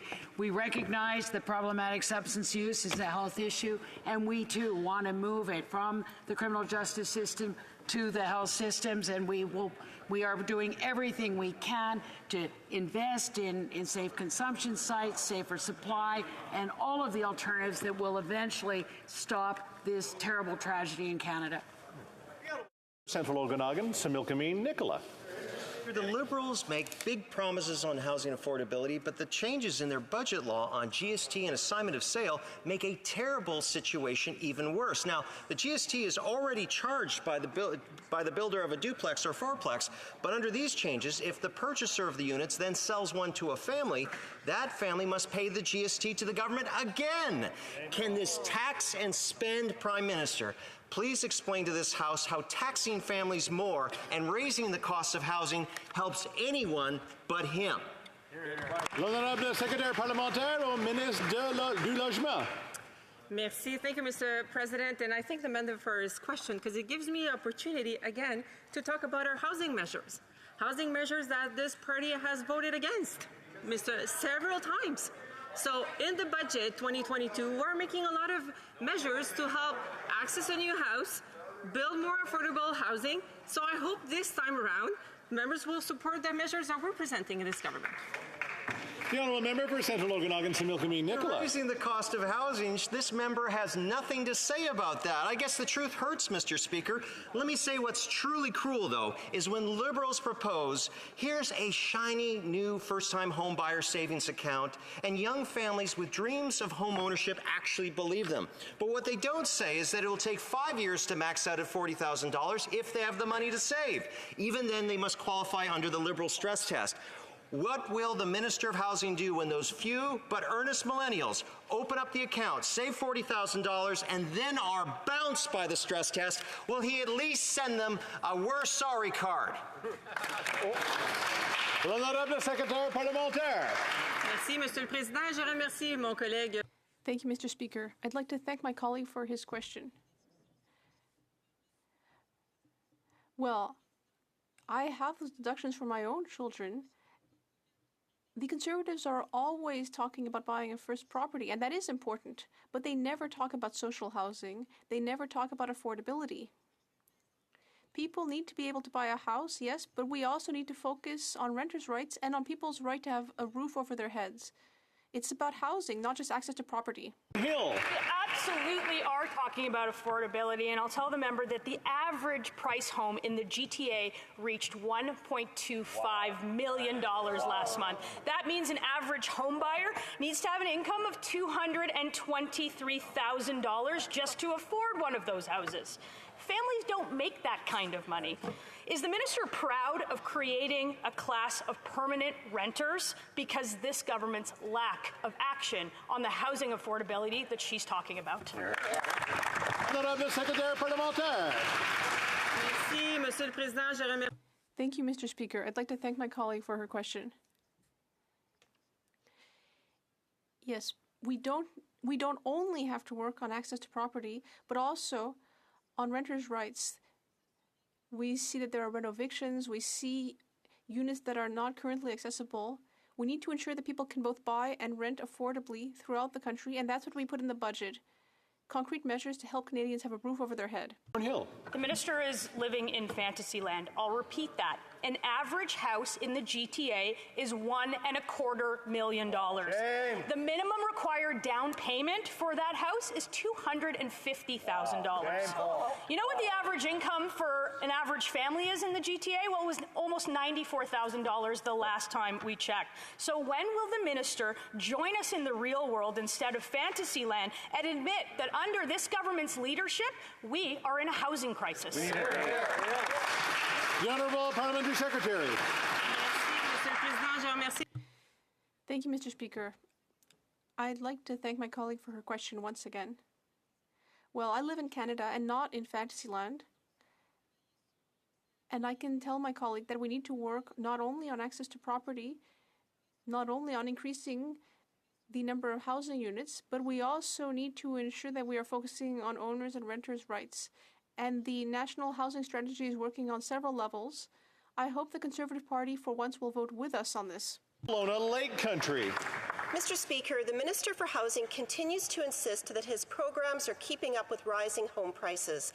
But in Kelowna Lake Country, in just the first 2 months of this year, the average price of a single-family home increased by $92,500. That's more than $10,000 a week. Wow. I was speaking to a 15-year-old from my riding who said the dream of home ownership is only a dream.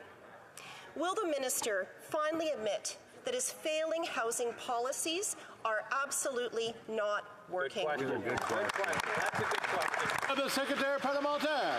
Merci, Monsieur le Président. Je remercie ma collègue. Thank you, Mr. Speaker. I'd like to thank my colleague for the question. And that gives me another opportunity to speak about some measures in Budget 2022. For example, an annual tax on property that belongs to non-residents and non-Canadians. There is also a 2-year ban on property purchases by foreign investors. Mr. Speaker, we need to do something about this issue. We need to ensure that Canadians can buy houses if they wish, and also to ensure that they have a roof over their heads. Lee Aldergrove. Mr. Speaker, the cities in Metro Vancouver need 25,000 new houses every year just to keep up with population growth projections, but we're building only 20,000 new homes. Now, this supply and demand imbalance is hurting a lot of Canadian families who just want a safe home and some financial security. Clearly, this government's housing policies of the last 6 years have not been working. Why should Canadians have any confidence in their newest set of promises? Good question. Honourable Parliamentary Secretary.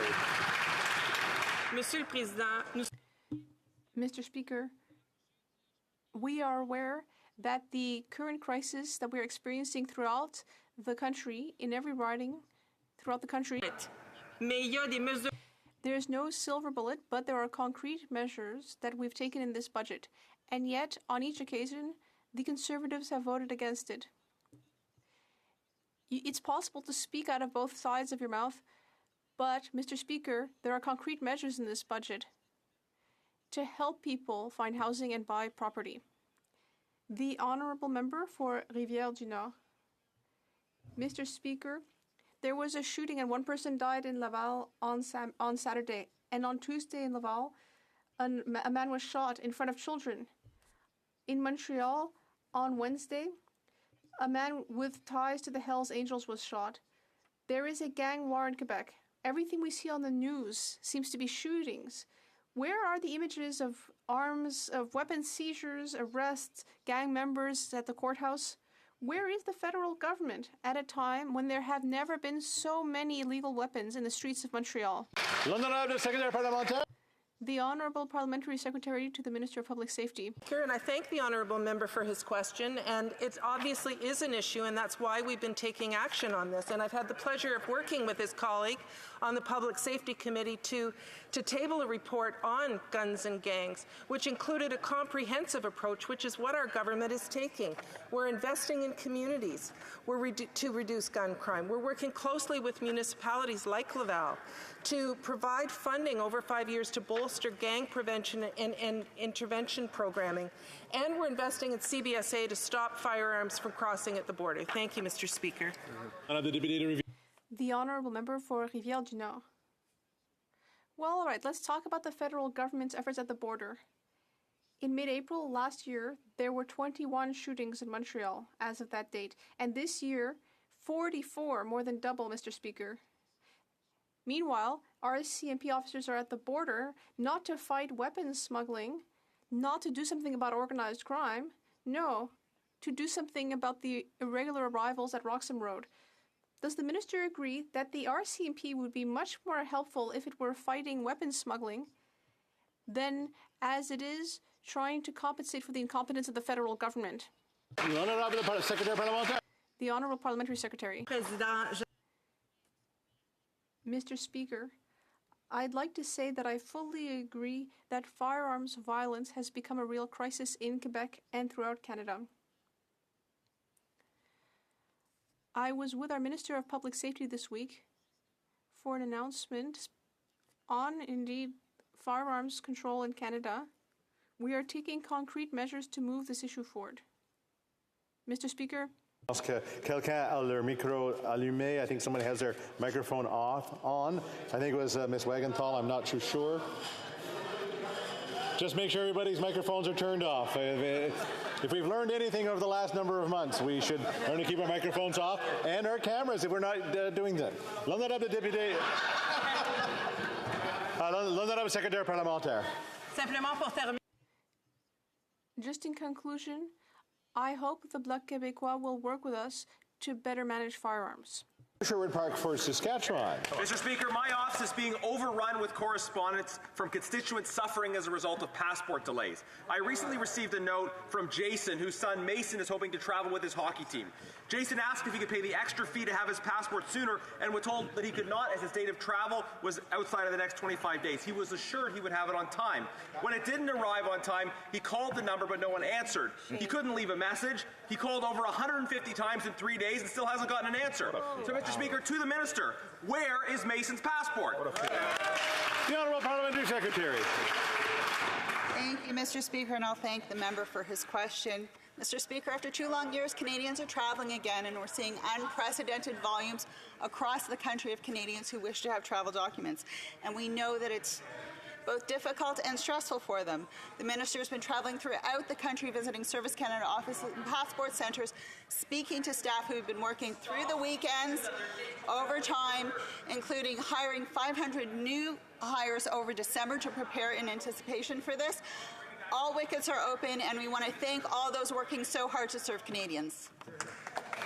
The Honourable Member for South Shore St. Margaret's. Well, clearly 500 is not enough, and if there were only a way to have a database to track when passports expire.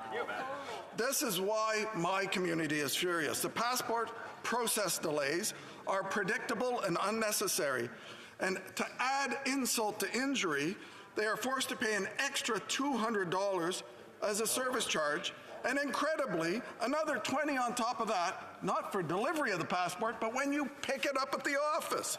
More fees, untold sleepless nights, and angry Canadians. So when is this government going to assign someone else other than this minister to fix the problem? Yeah, when? The Honourable Parliamentary Secretary to the Minister of Families, Children and Social Development. Thank you so much, Mr. Speaker, and I thank the member for his question. Not only were additional 500 staff hired in December, but 3 processing centres were open across the country in anticipation of this demand.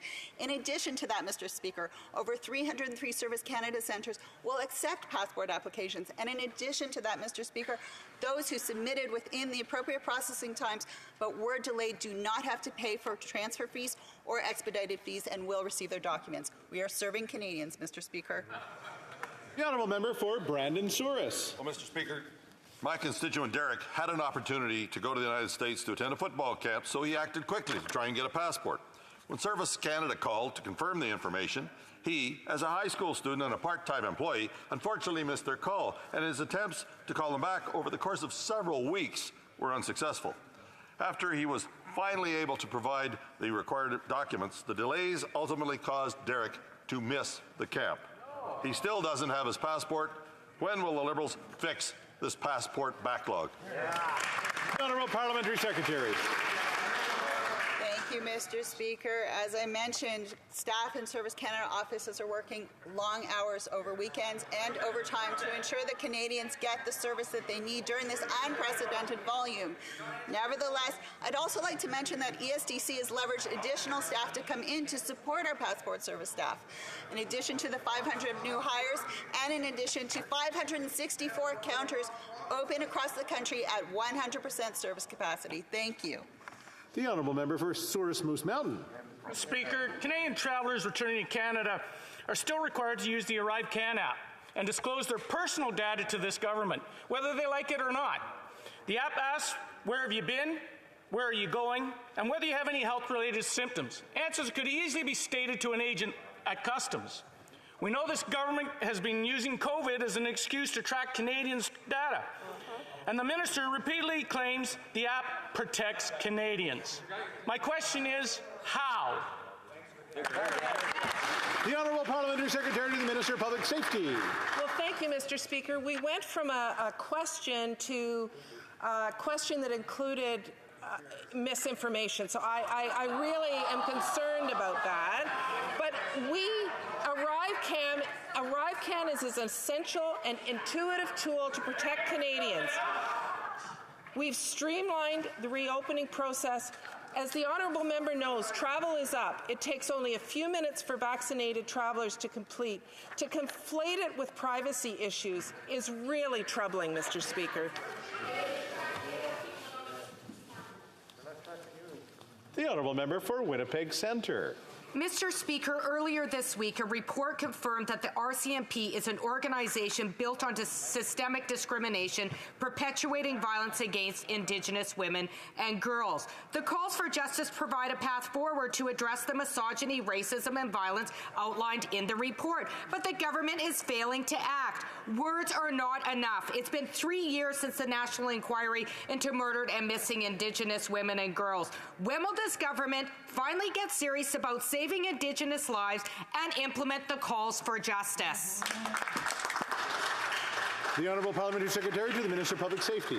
Thank you, Mr. Speaker. And I actually commend the Honourable Member for her work on this issue. And it's indeed a pleasure to work with her to ensure that all the calls for justice are implemented, in particular when it comes to the RCMP. I want to thank the Canadian Femicide Alliance for their report that they put out reaffirming the gender-based violence within the RCMP. We are calling for accelerated programs with a more autonomous, independent Centre for Harassment Reduction. We are also investing in First Nations policing and taking steps that will ensure that Indigenous women are safe in our country. Thank you, Mr. The Honourable Member for Churchill-Kawatanuk-Aski. Mr. Speaker, Peguis and communities across Manitoba are being devastated due to unprecedented flooding. Homes destroyed, roads washed out, livelihoods gone, and more rain is in the forecast. This is climate change. Peguis has been pushing for long-term mitigation work for over a decade. The federal government has not lived up to its commitments. There is no time to waste. These investments are about the survival of communities. Instead of patting the pockets of corporate Canada at the infrastructure bank, when will the federal government get serious about climate change mitigation and adaptation infrastructure? It's time to stand up for Peguis. The Honourable Parliamentary Secretary to the Minister of Emergency Preparedness. Thank you very much, Speaker. And I want to thank the member for this very important question. Speaker, the flooding in Peguis First Nation is of great concern, and the health and safety of residents is a top priority for our government. We are in constant communication with Chief Hudson and local partners and taking immediate actions to ensure that Peguis receives the supports required in this emergency situation. In direct response to the community's request, Indigenous Services Canada has activated the Canadian Red Cross, ensuring the evacuation of residents and the provision of mental health and emergency services. We will continue to work with the community to make sure that residents are safe. Thank you. The Honourable Member for Northwest Territories. Last week, the Yellowknife-based organization HoC received urgently needed federal funding from the Mental Health Promotion Innovation Fund to continue and expand their culturally safe and northern-focused mental health advocacy. The $1.3 million investment will help them use the arts to focus on cultural identity and to develop social, emotional, and coping skills while processing trauma. Can the Minister of Mental Health and Addictions update the House on how this fund is supporting community-based youth mental health programs across Canada? Thank you, Mr. Speaker. The Honourable Minister of Mental Health and Addictions. Thank you, Mr. Speaker, and I thank the member for the question, but also for his tireless advocacy for his territory and this issue. The Mental Health Promotion Innovation Fund supports community-led solutions to promote mental health and address the root causes of poor mental health and mental illness, especially for Indigenous youth.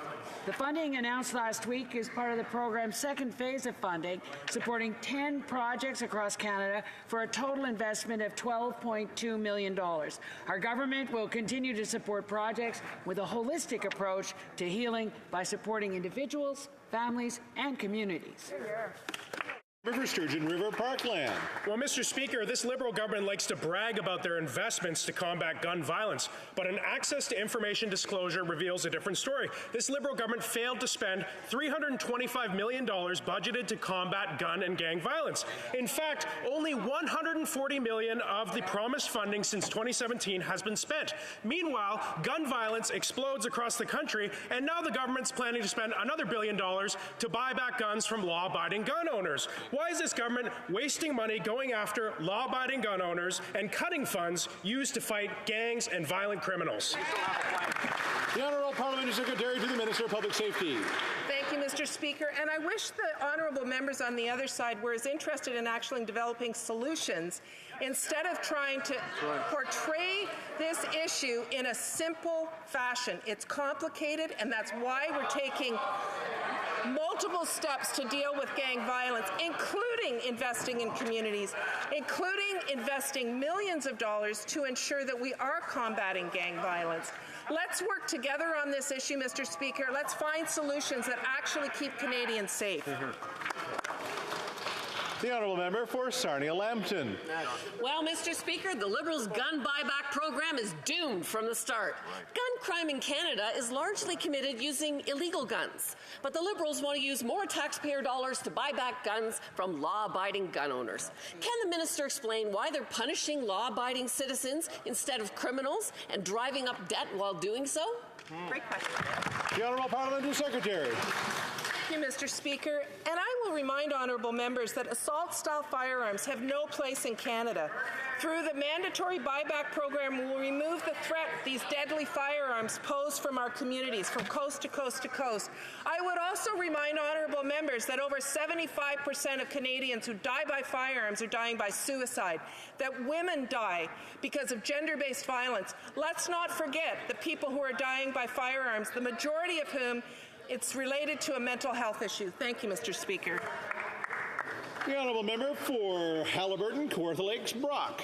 Speaker, accountability means taking responsibility when you fail, but this government would rather blame Canadians. The Minister of Transport blames Canadian families wanting to vacation for passport delays and long lines at airports. The Minister of Public Safety blames Canadians for his failure to tackle gang violence and on law-abiding Canadians. So what is next? Blaming inflation on taxpayers who are paying more for everything? It's unbelievable, Speaker. When will this government stop its persecution of law-abiding Canadians and go after the real menace, dangerous criminals, and the illegal cross-border firearms trade?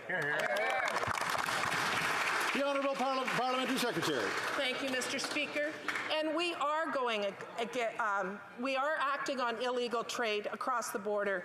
In fact, we've invested in CBSA, and I don't have the numbers in front of me, Mr. Speaker, but we have confiscated firearms at the border in unprecedented number. And why are we doing that? Because we've reinvested in CBSA, unlike the Conservatives who actually made cuts to the border, in order that we can't, so under their cuts, we could not stop the firearms from coming into the country in the same way that we can now. Thank you, Mr. Speaker. Well, I enjoy lively debates. The honourable member for Essex. Speaker, although the legal firearm community isn't surprised, they are once again disappointed by this NDP Liberal government. Their gun registry 2.0 will not impact criminals and gangs responsible for gun violence. 2,300 businesses like Elwood Epps will be forced to hire more folks, yet another administrative burden to do this government's work. Canada has a red tape law. I expect the minister to make the cuts. Why do these businesses have to keep records for 20 years when Canadians only have to keep tax returns for 7 years? Good question. The Honourable Parliamentary Secretary to the Minister of Public Safety. Thank you, Mr. Speaker, and I'm happy to respond to that question. You know, businesses kept records about firearms purchases for many, many, many years, for decades, prior to the Harper government coming in and cutting that requirement. We know that it's not a gun registry. We know that police can use this tool as part of and I would remind honourable members of the amendment that the Conservative Party put into C-71 that says this is not a long gun registry. It's in the bill, which the regulations have implemented. Read the bill. L'honorable député Bertie Masquinongé. Monsieur le Président, Mr. Speaker, the Bloc Québécois is firmly in favour of sanctions against Russia and is in solidarity with the Ukrainian people. But the sanctions must penalize Russians, not Quebecers. Our farmers are being hit with a 35% surtax for fertilizers they bought from Russia before the war that they've already paid for. So it costs our farmers 35% more, and it costs Russia nothing. This measure doesn't penalize Moscow. It penalizes our farming villages. Is the government going to exempt our farmers for the orders placed before the war? The Honourable Parliamentary Secretary to the Minister of Foreign Affairs. Well, thank you, Mr. Speaker, and through you, I'd like to thank the honourable member for that question. Mr. Speaker, together with our allies, we are ensuring Russia's actions do not go unpunished. We announced strong tranches of sanctions against nearly 1,000 individuals and entities from Russia and Belarus, including Putin himself, his inner circle, Russian banks, members of the Russian Security Council. We have ended all export permits to Russia, and we are removing Russian banks from the SWIFT system. Mr. Speaker, we will continue to call on Russia to reverse course, withdraw its forces, and choose diplomacy. Thank you, Mr. Speaker. L'honorable député Bertie Masquinongé. Monsieur le Président, je pense que c'est trompé. Mr. Speaker, I think he read the wrong sheet. We agree with the sanctions. What we're asking for is not complicated. We just want an invoice for fertilizer ordered by agricultural producers that dates back to before the war should allow them to be exempted from the surcharge. Farmers stand in solidarity with the Ukrainian people, but they shouldn't be penalized for orders placed before the war when no one imagined that such a horror could take place again in Europe in 2022. Can the government at least tell agricultural producers here and now that they will not have to pay? The Honourable Parliamentary Secretary. Merci beaucoup, Monsieur le Président. Cher, merci. Thank you very much, Mr. Speaker, and I want to thank my colleague for his question. I appreciate the work that he does on the Agriculture Committee. Of course, we're working closely with industry. We have to make sure that we don't give incentives to businesses to continue to deal with businesses that are under Russian control. We want to make sure that farmers get fertilizers at a fair price. We'll continue to work with them to ensure that they get a fair price. For Cumberland Colchester. Mr. Speaker, recently I spent time in Spring Hill. All the businesses had concerns about the state of our economy. They need workers both unskilled and skilled. They need regulatory changes for their products. They need relief from extreme inflation. They need answers, not talking points about the United States or the rest of the world. And they need this government's hand out of their back pocket. Mr. Speaker, how will this government create good policy, not more handouts, and let small businesses flourish? Yeah. Honourable Parliamentary Secretary. Mr. Speaker, we have been there for our small businesses throughout the pandemic, and we continue to be there today. If the member opposite would like examples, let him read the budget. Inside the budget, he'll find that what we are doing is increasing access to one of the lowest small business tax rates in the G7. We have a 9% small business tax rate in this country, and now even more businesses will be able to enjoy and have access to it. And I think that all small businesses appreciate the health of our economy right now. Our economy is doing extraordinarily well at the moment. We have the highest growth in the G7, and our entrepreneurs are thankful for that, Mr. Speaker.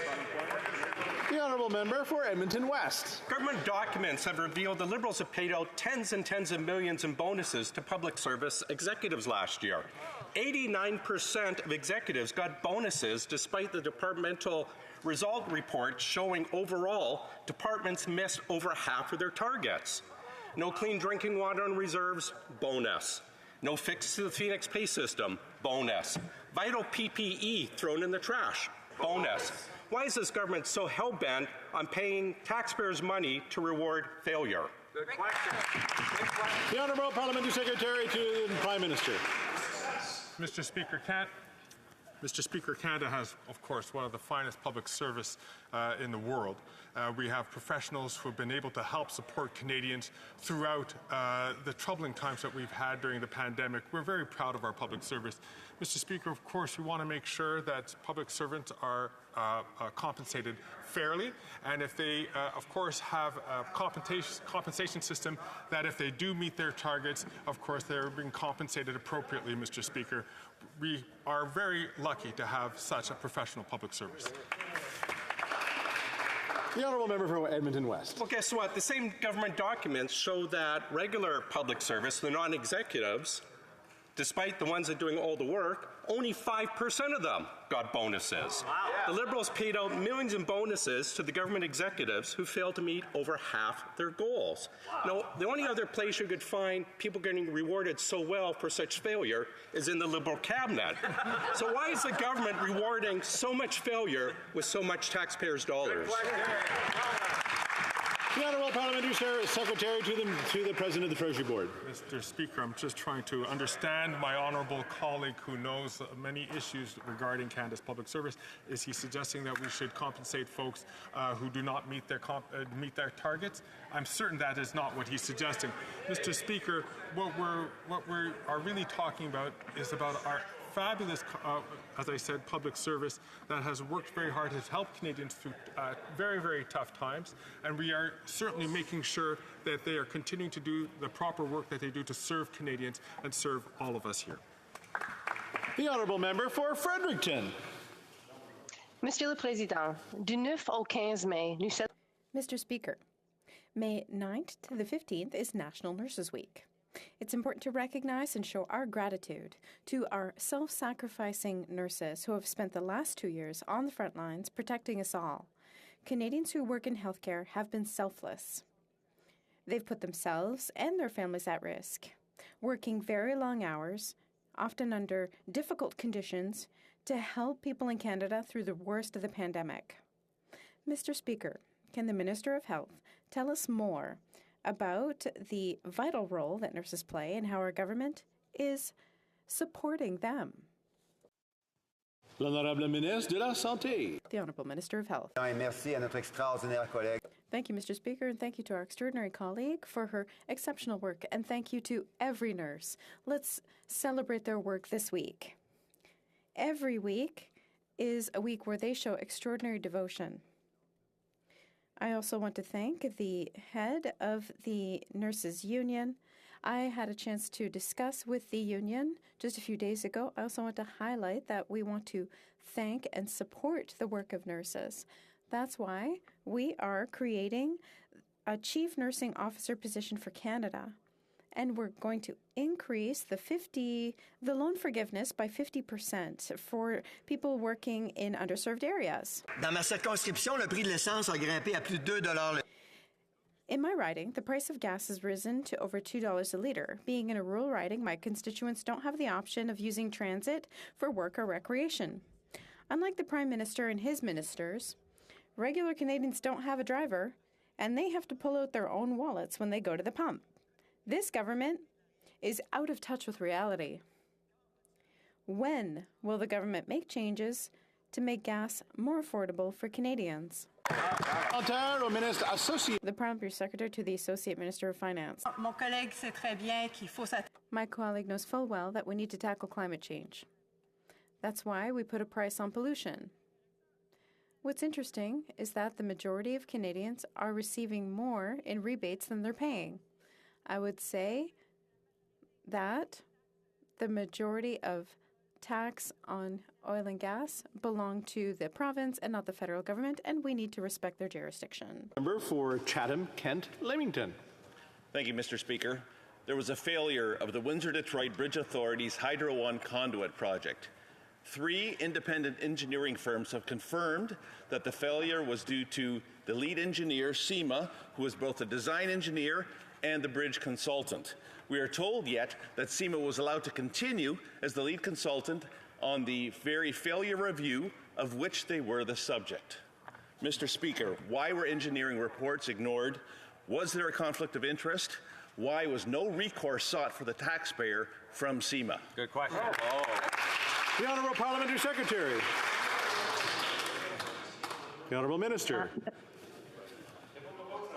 Thank you, Mr. Speaker. I thank my honourable member across the way for this important question, and I will endeavour to have more information and will respond to him in a quick manner. Thank you. The Honourable Member for St. Albert, Edmonton. Canadian Institutes of Health Research require Taiwanese funding applicants to falsely specify their nationality as Taiwan Province of China. Taiwan is not a province of China. Taiwan is Taiwan. 6 months ago, I wrote to the Minister of Health, and 6 months later, this mislabeling continues. Why has the Minister failed to intervene to stop this blatant mislabeling of Taiwan? The Honourable Minister of Health. Thank you, Mr. Speaker. I'm very glad to receive this question from a member who is normally less interested in health, but obviously his interest in health will be followed upon, and I look forward to working with him on this particular matter. The Honourable Member for Kitchener-Conestoga. Russia's war of aggression against Ukraine is a stark reminder that there's no room for complacency and that we must work with our allies to advance the cause of global peace and security. This week, the Minister of Foreign Affairs is in Germany to participate in G7 and NATO meetings. Could the Parliamentary Secretary to the Minister of Foreign Affairs inform this House about our government's work to coordinate efforts across these critical forums? Thank you, Mr. Speaker. Honourable Parliamentary Secretary to the Minister of Foreign Affairs. Mr. Speaker, I want to thank my colleague of Kitchener-Conestoga for that question and for his excellent work. the Minister of Foreign Affairs attended the G7 to discuss the Russian invasion, ongoing peace and security issues in Africa, Asia, and the Middle East, and fight against climate change. In Berlin, the Minister is also meeting with our NATO allies to discuss how best to align our efforts to support Ukraine. Mr. Speaker, Canada will tirelessly continue to support efforts to bring peace and stability in Ukraine and around the world. Thank you. Honourable Member for Cowichan Malahat Langford. Mr. Speaker, the Canada Border Services Agency has reversed without notice a long-standing policy of servicing smaller ports across Canada.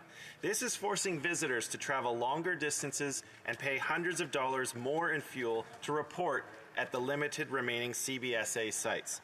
This decision is having a significant negative impact on Canada's cruise businesses, who have been hit hard after 2 years of pandemic travel restrictions. Will the minister reverse this decision before people pay the price? Hear, hear. The Honourable Parliamentary Secretary to the Minister of Public Safety. Thank you, Mr. Speaker. In the moments that I had, I couldn't find the statistics, but I know that the number of border crossings being opened has increased significantly. We are working to ensure that we have the border crossings open, because we do recognize that there are economic impacts when these crossings are closed. So I'm happy to work with the honourable member to ensure that we are aware of exactly the problems that he has, and I'm happy to speak to him after question period. Thank you, Mr. Speaker. Well, that's all the time for question period for this week. Point of order from the Honourable Government House Leader. Thank you very much, Mr. Speaker. And Mr. Speaker, yes, I do have a point of order.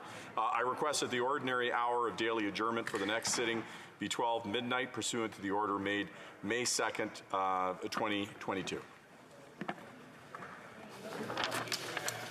Pursuant to order made on Monday, May 22, the minister's request to extend the said sitting is deemed adopted. I thought we should grab my glasses for this one. Daily routine of business. The tabling of documents. I believe the Parliamentary Secretary to the Minister of Innovation, Science and Industry.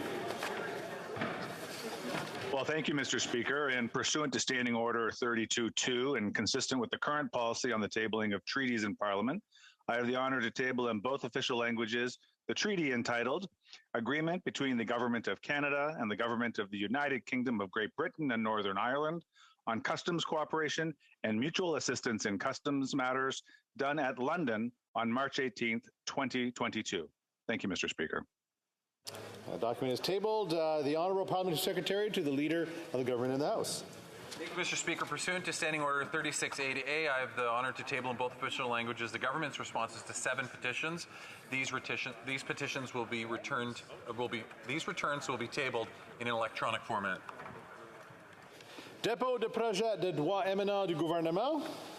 Déclaration de ministre. Reports from inter-parliamentary delegations. The Honourable Member for Vancouver Centre. I believe the member, there we go. Thank you. Yeah, thank you, Mr. Speaker. Pursuant to Standing Order 34.1, I have the honor to present to the House in both official languages the following reports of la délégation canadienne. The Canadian delegation to the OSCE Parliamentary Assembly concerning its participation in the fall meeting in Bishkek in Kyrgyzstan from the 3rd to the 6th of October 2018. And the Canadian delegation to the Organization for Security and Cooperation in Europe's Parliamentary Assembly, respecting its participation at the 19th Autumn Meeting by video conference from November the 3rd to the 4th, 2021. The Canadian delegation to the Organization for Security and Cooperation in Europe's Parliamentary Assembly, respecting its participation of the 221 remote session by video conference from June the 28th to July the 6th, 2021. And finally, the Canadian delegation to the Organization for Security and Cooperation in Europe's Parliamentary Assembly, respecting its participation at the 21st winter meeting by video conference from February 24th to the 25th, 2022. Thank you very much, Mr. Speaker. L'honorable député ou l'honorable secrétaire parlementaire. The Honourable Parliamentary Secretary to the Minister for Agriculture and Agri-Food. Thank you very much, Mr. Speaker. Pursuant to Article 234.1, I have the honour of tabling before the House of Commons in both official languages 2 reports regarding the Francophonie. The first has to do with its participation in the 40th Ministerial Francophonie meeting held in Paris from the 14th to the 18th of March 2022, and the second regarding its participation in a conference held by video conference on the 4th of April 2022. Présentation de rapport de comité, dépôt de projet émanant des députés, first reading of Senate public bills, motions, presenting of petitions. The Honourable Member for Sturgeon River Parkland. Thank you, Mr. Speaker. I'm pleased to rise and table this petition in support of Bill S-223. Bill S-223 seeks to combat forced organ harvesting and trafficking. It would make it a criminal offense for a person in Canada to go abroad and receive an organ that has been taken without the consent of the person who is donating the organ. Bill S-223 has passed the Senate unanimously 3 times and passed the House unanimously in 2019, but shockingly has not yet been made law. So I look forward to the debate on this legislation. Thank you, Mr. Speaker. Presenting of petitions, présentation de pétitions, the Honourable Member for Sandwich Gulf Islands. Thank you, Mr. Speaker. It's an honor to present a petition today that comes from a number of Canadians concerned for the health of our waterways. They note that fresh water and the practices, fresh water within Canada, so not dealing with the large issues of our oceans, but looking at our internal waterways, our watersheds are significantly degraded by actions by industry. And we need to pursue, as the petitioners claim, the Canada Water Agency. We need laws that protect water and laws that protect our watersheds, including Canada, that will support and enrich Canada's fisheries, our whole ecosystems that depend on healthy and sustainable water systems, and that we need to bring our laws and our practices up to date to protect Canada's water. We think we're a water-rich nation. We're not. Thank you, Mr. Speaker. Présentation de pétitions, presenting of petitions. The Honourable Member for Yukon. Speaker, today I'm tabling a petition on behalf of 517 Canadians who are raising concerns about the impact of foreign donations on orphanages in low-income countries. Despite the best intentions of Canadians who donate or volunteer abroad at these orphanages, they may be undermining other nations' child protection systems and lead to child rights violations. As Canada ratified the UNGA's Convention on the Rights of the Child, the petitioners, including some of my constituents, are asking that the Committee on Foreign Affairs and International Development study the issue and make recommendations to the House on how to address this issue. Thank you, Mr. Speaker. There, présentation de pétitions. The Honourable Member for Huron-Bruce. I'm proud to present this petition in support of Bill S-223 and my good friend and colleague from Edmonton Sherwood Park. Bill S-223 seeks to combat forced organ harvesting and trafficking. It would make it a criminal offense for a person to go abroad and receive an organ taken without the consent of the person giving the organ. Bill S-223 has passed the Senate unanimously 3 times and passed the House unanimously in 2019 in exactly the same form as the current bill. We will be debating S-223 this afternoon, and I hope this Parliament will be the one to finally bring this bill into law. And I'd like to thank the member from Edmonton Sherwood Park for his advocacy. Thank you. Presenting of petitions, présentation de pétitions, the Honourable Member for Kitchener-Conestoga. Today I rise to introduce 2 petitions signed by constituents in Kitchener-Conestoga. The first petition is requesting the Government of Canada address the climate emergency by enacting just transition legislation that would reduce emissions by 60% below 2005 levels by 2030, end fossil fuel subsidies, and create good green jobs, and more. The second petition is requesting the Canadian government work to require companies to prevent adverse human rights impacts and environmental damages throughout their global operations. Thank you, Mr. Speaker. Presenting of petitions, Présentation de pétitions, the Honourable Member for Nanaimo Ladysmith. Thank you, Mr. Speaker. It is a pleasure to rise today to table this petition, on behalf of over 1,110 Canadians calling for urgent action to protect interior Fraser River steelhead trout under the Species at Risk Act. The petitioners recognize that with fewer and fewer steelhead in the Thompson and Chilcotin rivers this year, inaction will likely drive this vital species to extinction.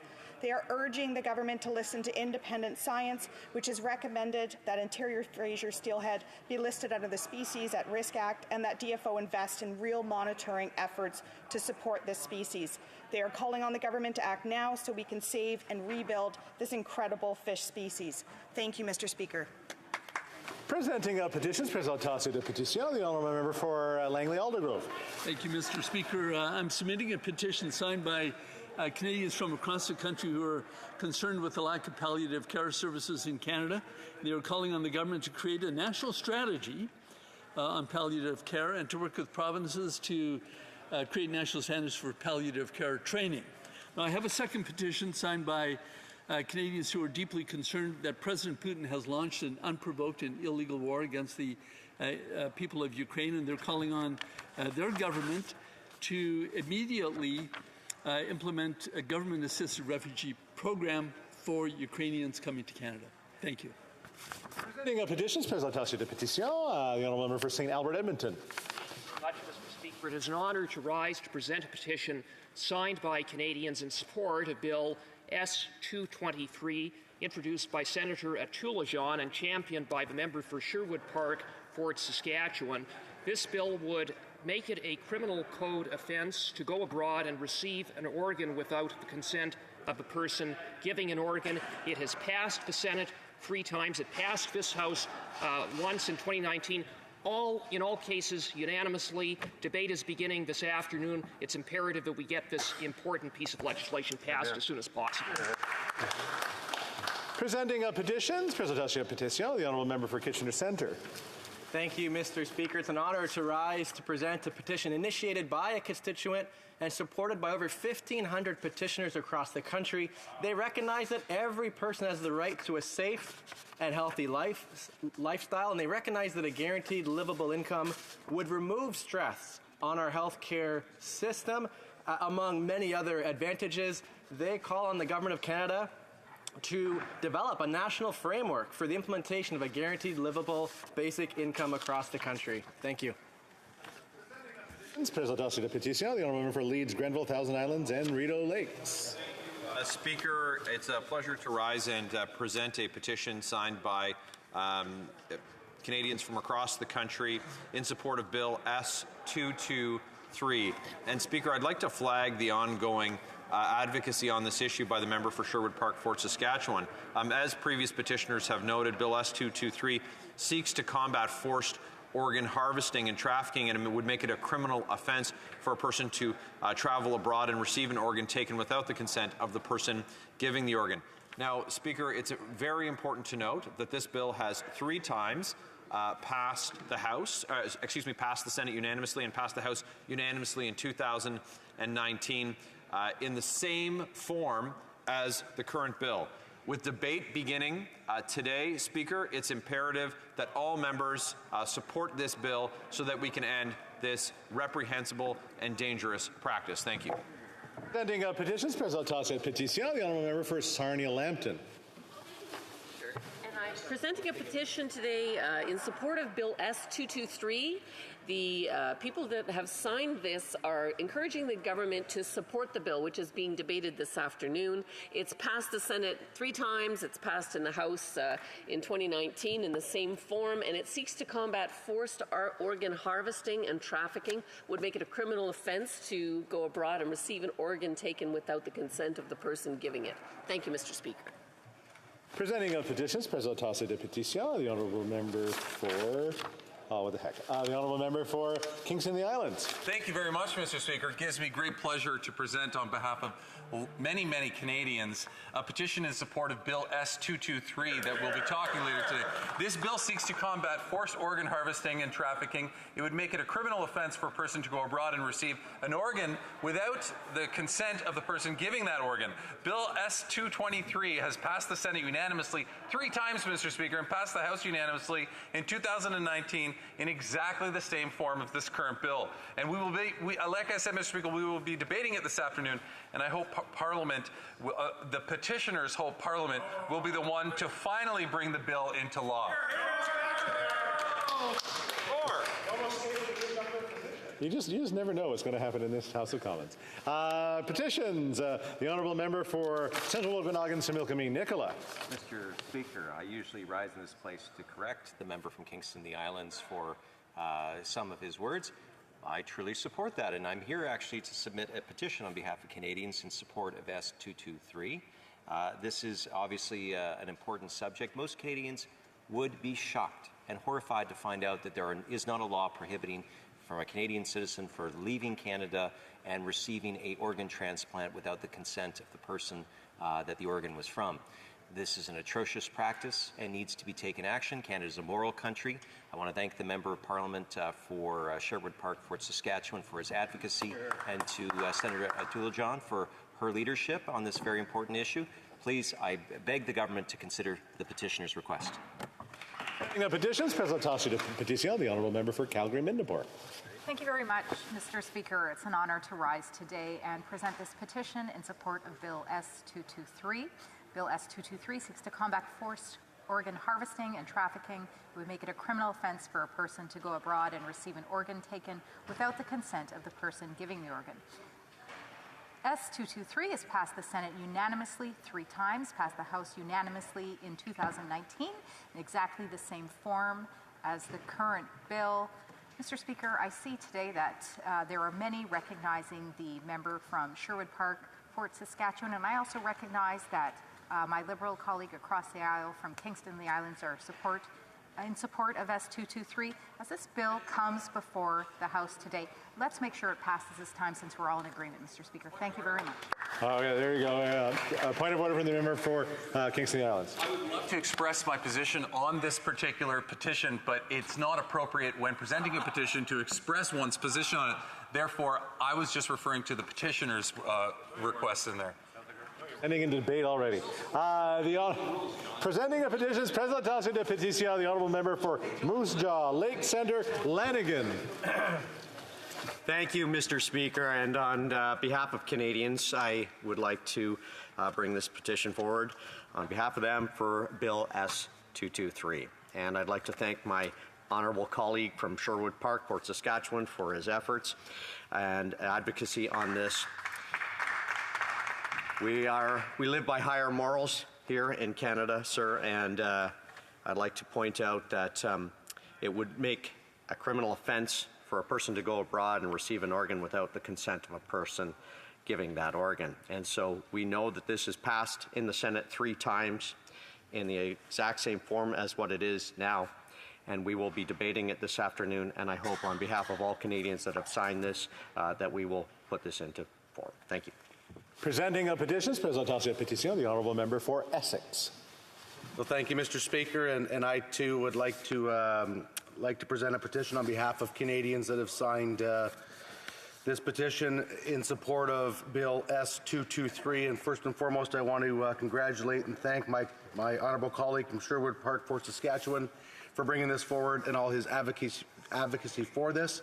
Bill S223 seeks to combat forced organ harvesting and trafficking, and it would make a criminal offence for a person to go abroad and receive an organ taken without the consent of the person giving the organ. Mr. Speaker, this is important legislation. I hope to see it passed very shortly, and I'll be in support of this afternoon. Thank you, Speaker.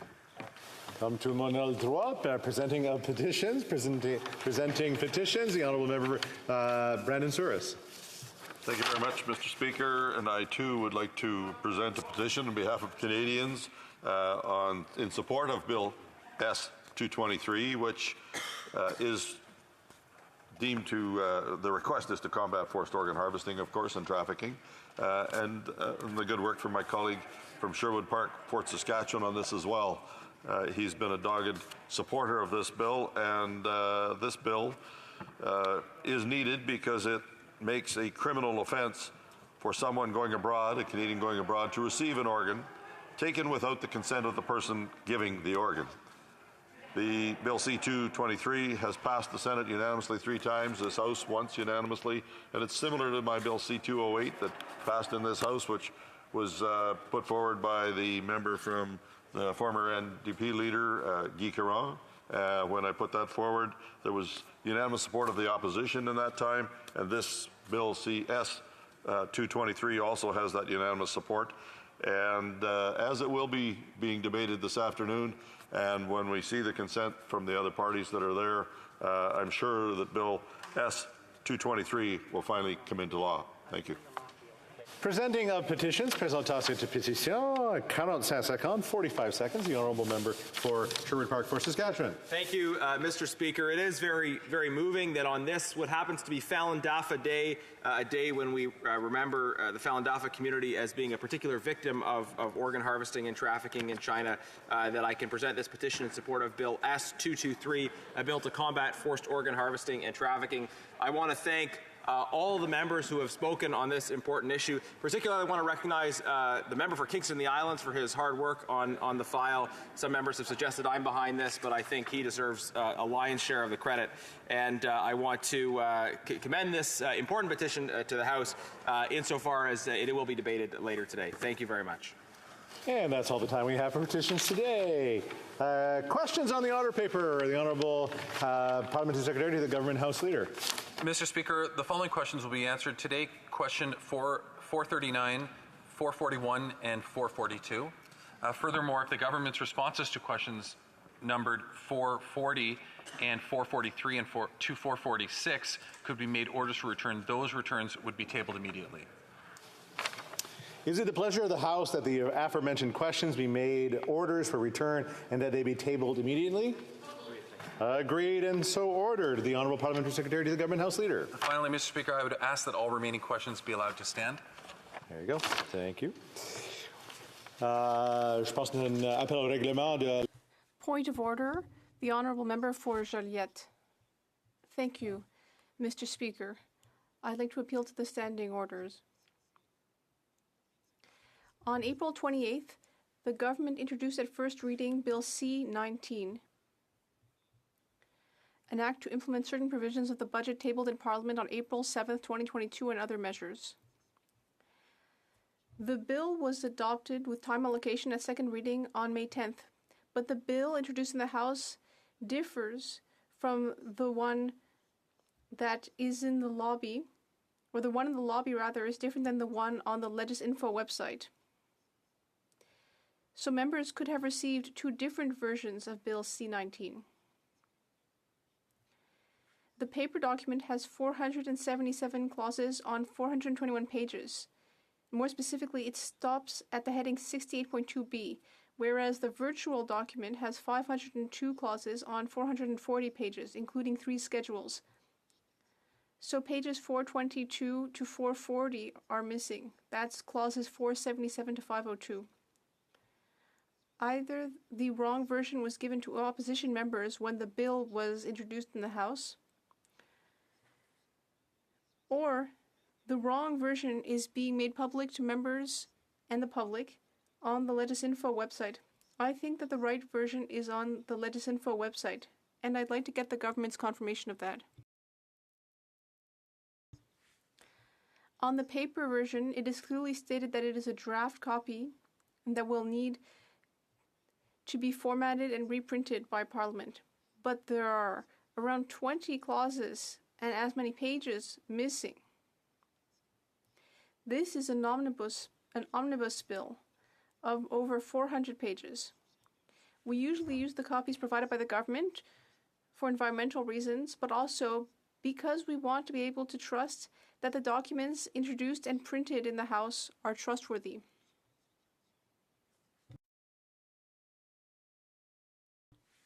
On many occasions, Opposition parties have to have this confidence in the government when bills or budgets are introduced during the supply process. It is important to be sure that the content of the bill doesn't have any surprises, any differences between the paper document provided to the opposition and the one on the House's website. Mr. Speaker, when government bills are introduced, the government generally makes the bill public immediately after it is tabled. But if the paper version that the opposition receives is not complete, how can the opposition comment on the bill? Perhaps in such a case, the government could manipulate the information transmitted to the media.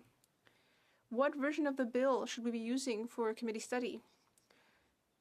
On page 728, in the French version of the House of Commons Procedure and Practice, second edition, it states the following. In the past, the Speaker has directed that the order for second reading of certain bills be discharged when it was discovered that they were not in their final form, and were therefore not ready to be introduced. Are we at that point? I don't believe so. But there's a real confusion around the issue of the paper copies provided to the opposition and on the printing of the bill. On April 22nd, at first reading, the Deputy Speaker said, as usual, the motion is deemed adopted. The bill is read for first time and printed. I would ask the Speaker to clearly state the rules to be followed to ensure that the printed copy provided to the opposition be complete when the bill is tabled in the House, given the direct impact of those actions on the opposition's capacity to answer journalists' questions. Thank you, Mr. Speaker.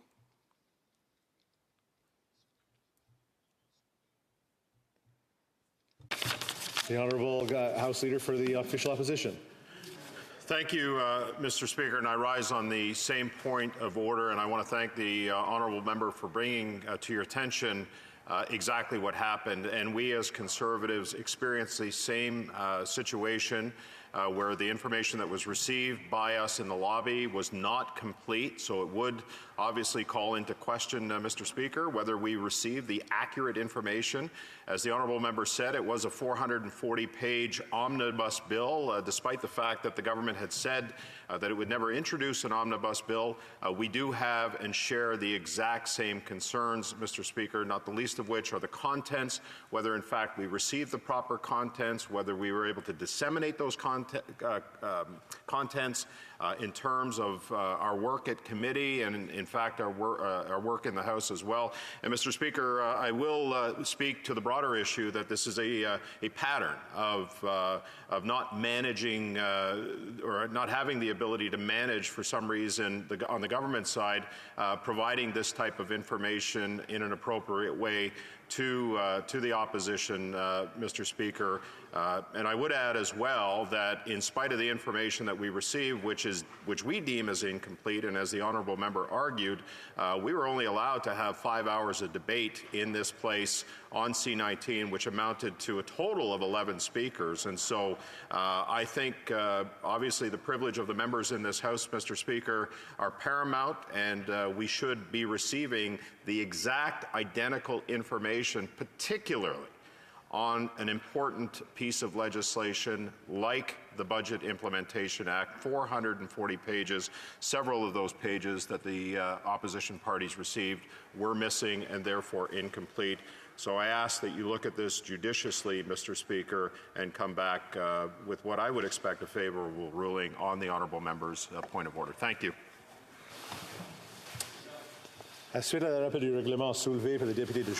Further to the point of order raised by the honourable member for Joliette, I would like to make a clarification. L'honorable député de Saint-Gulf Islands. Oui, merci, Monsieur le Président. Je veux Thank you, Mr. Speaker. I'd just like to add a few words to support the point of order brought forward by the member for Joliette. I think he's right. If there are truly differences between the copies of the bill C-19, that's a real problem when it comes to respecting this institution. And so From the Green Party's perspective, I hope you will make a very fair ruling on this issue. Well, I'll do something that I didn't do the last 2 times. I'll ensure that everyone's been able to speak to the point of order. Yes?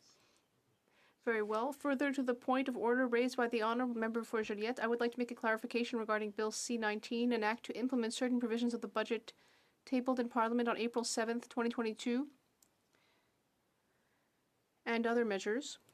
The member noted that the hard copy of the bill obtained from the lobby differs from the version found on the parliamentary website.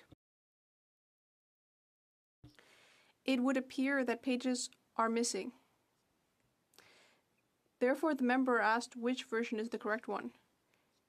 He asked for clarification regarding the rules. The usual checks have been made with the Office of the Law Clerk and Parliamentary Counsel, and I would like to reassure members that the first reading copy, signed by the Minister and the Clerk, contains all the clauses of the bill. The issue, therefore, seems to be with the reproduction of the pre-draft copies available in the lobbies. The Chair stresses that these copies are provided by the government so that members can read the major provisions of the bill. After first reading, the bill is officially published, which could change the pagination and line numbers of the version used for the business of the House. The copy obtained in the lobby is therefore not the official version published with the Speaker's permission. The electronic version available on the Legisinfo website is checked by the Office of the Law Clerk and Parliamentary Counsel before being posted online. Thank you for your attention. The Honourable Member for Joliette. Thank you, Mr. Speaker. Thank you for your ruling and clarifications. However, it is unfortunate to see that when there are copies that are freely given us to enable us to start studying the bill, when those copies have not been authorized and verified by the Chair, we can't count on those copies, and that undermines opposition members' trust in the government when they give us documents, because according to your ruling, it means we can't count on them. I'll take that into account. Thank you, Mr. Speaker. Orders of the day. L'ordre du jour. Ordre émanant du gouvernement, projet de loi émanant du gouvernement commun, for resuming consideration at second reading of Bill C-18, the Online News Act, and on the amendment of Mr. Nader. I believe when we left off, there was 2 minutes left in questions and comments for the honourable member for Perth Wellington, but it seems like he's letting that go. So, on va à l'honorable député de Abitibi-Témiscamingue. The honourable member for Abitibi-Témiscamingue. Thank you very much, Mr. Speaker. Well, first of all, I'd like to welcome Jean-François Vachon. I'd like to recognize that he's arrived on my team. He's a journalist by profession, and he's well known in my writing. He will bring a lot of added value to my team, and I'm sure you will see his influence on my speech, given that it has to do with the content of regional media. I'd also like to thank my friend Anthony Gilbert. Now, as for this bill, today we are starting a debate on this bill that would ensure that digital platforms have to negotiate agreements with news businesses. And I'd like to join with my colleagues in saying about this bill, at last, it was high time. Although there is still a great deal more to be done to protect privacy on digital platforms. Maybe that will be the third piece, the third bill that will be tabled. Groups that work for marginalized people and fraud victims are also working hard on these issues.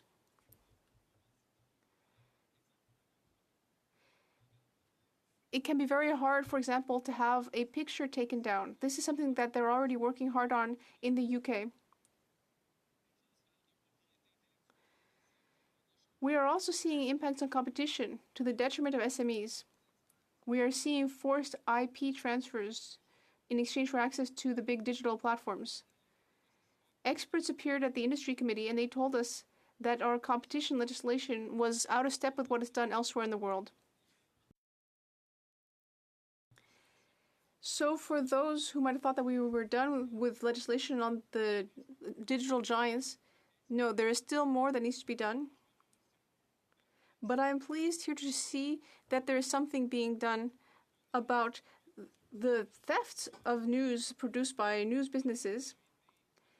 The journey to get to this latest piece of legislation based on the Australian model was lengthy and difficult, but I think it's high time that we put an end to what I could call the cannibalism of our traditional media, especially in the regions.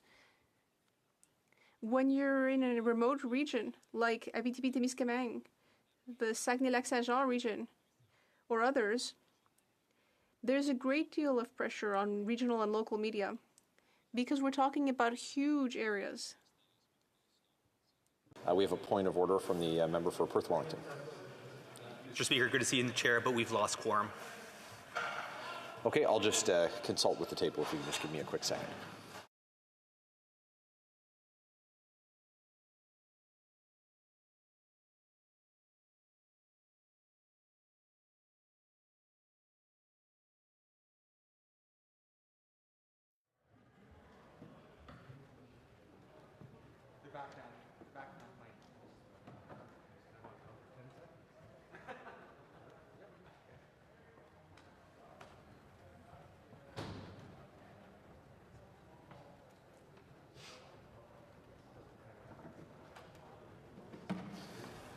Okay, so quorum has been maintained, and we'll go back to the member for Abitibi-Témiscamingue. Thank you. Merci. Thank you very much, Mr. Speaker. It's nice to see more colleagues in the House. As I was saying, these are huge areas, and so it's very hard for local media to cover them. Imagine how long journalists have to spend just traveling, and in some cases we're talking about a single journalist. So the problem is that they end up not covering everything. And we also know that ad revenue is in free fall. Given that year after year, this revenue is being eroded, and given that huge ad contracts are not going to news businesses but instead to Google and Facebook, well, what that means is that our news businesses end up having to depend on less and less revenue, and in many cases they just have to close their doors. And what's really alarming, Mr. Speaker, is that all of society will pay the price for the lack of news and feedback. In a democracy, we need to know what's going on. I have some numbers about the way the revenue sharing is happening when it comes to ad revenues, and I would also like to share some arguments that can justify a firm position that we need to take against the web giants. For too long, the government hasn't been imposing the proper rules. Sensibilité pour nos petites collectivités, mais il y a eu tard de. If they thought that large companies would be sensitive to the needs of our small communities, they were wrong. No matter what they say, greed drives the actions of digital giants. They need to serve their shareholders. We saw what happened in Australia and what the consequences of that were. Parliamentarians know the road they must travel. If we manage to pass this bill quickly, businesses will have no choice but to get on board, or the government will get involved. Mr. Speaker, why should people care if this bill passes? Because it affects them. We have to realize the invaluable contribution that reporters make day in and day out, and not always with adequate funding. Their future is fragile, and for them, every day is numbered. Local media are of utmost importance to our communities. Local media and newspapers are at the heart of any regional media ecosystem. If you want news on local achievements or issues that affect locals, one needs reporters who are present in those communities.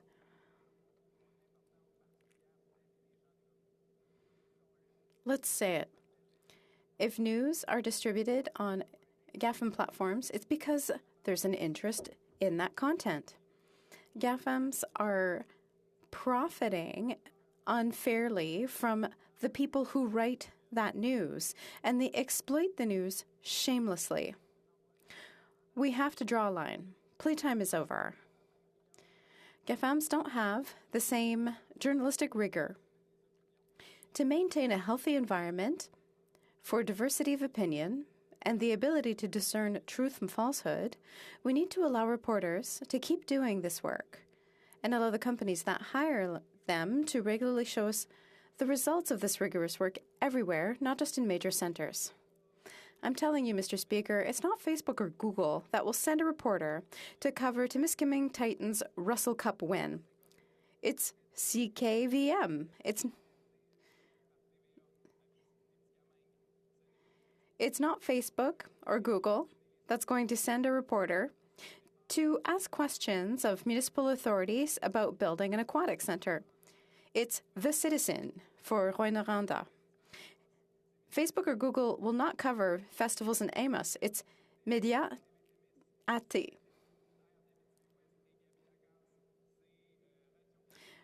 Radio Canada in Abitibi-Témiscamingue can conduct interviews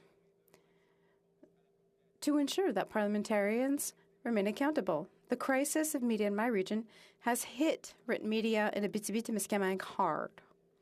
As recently as 2017, the newspaper Le Citoyen had 15 journalists, and now it only has 5. The content's been affected as well. Instead of getting 60 pages of news delivered to people's doorstep, there's now only about 20 pages. The newspaper Le Reflet de Ville-Marie stopped publishing in paper format because of the drop in advertising revenue. Even the radio station Énergie has cut a position, and now it only has 2 reporters. Let's take the example of Abitibi West. A few years ago, 2 reporters were permanently based there, and now there's only 1. In a territory of 3,400 square kilometers with 21 municipalities, many subjects aren't covered because of a lack of time and staff. Losing 1 reporter may not seem like much, but that loss is monumental for small communities in Quebec. 1 less member of the media means that there's reports that will never get written, events that will not be covered. Voices get lost, the vitality of communities is affected. That's why this bill is important. It's time for large platforms to share revenue with local media. This money will be important to boost regional media and perhaps even lead to hiring more reporters who will be able to ask questions and report back on the work that we do here in the House of Commons. Mr. Speaker, the minister provided a mechanism for GAFAM to sign on. Either you take a forward-looking approach and start making deals with various news companies today, or the government will get involved. It's up to the GAFAMs to decide. In its bill, the government wants to leave room for transparency in those agreements.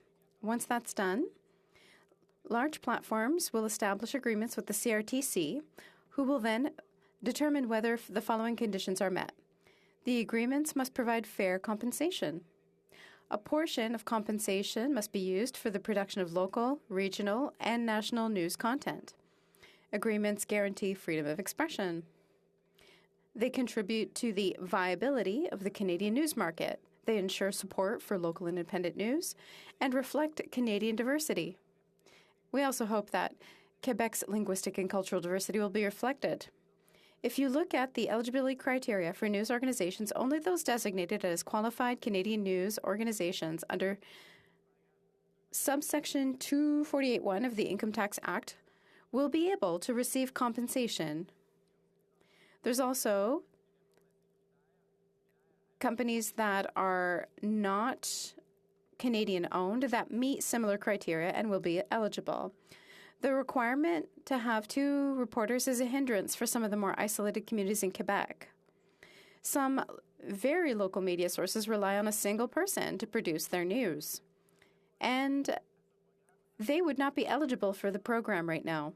It's an obstacle to the development of local media. Since I have the opportunity to speak to Bill C-18, I'd like to draw my colleagues' attention to the following question. Regional and community media will not see the difference or see a net improvement in their economic situation. I would like to know if the government has planned any additional measures. I'd like an answer to that question. Info Media Canada, the voice of Canada's news media industry, has already indicated that it would like to see the eligibility criteria address and allow weeklies that employ only one reporter to be eligible for their share of the pie. This is a more accurate reflection of the reality of media in remote areas such as Abitibi-Témiscamingue. I'd also like to look at other provisions in the Act. The Minister has made provisions to exempt parties involved in these negotiations from certain conditions of the Competition Act and requires parties to negotiate in good faith. It prohibits a platform from using means such as reducing or prioritizing access to the platform as a form of retribution or to put pressure on negotiations.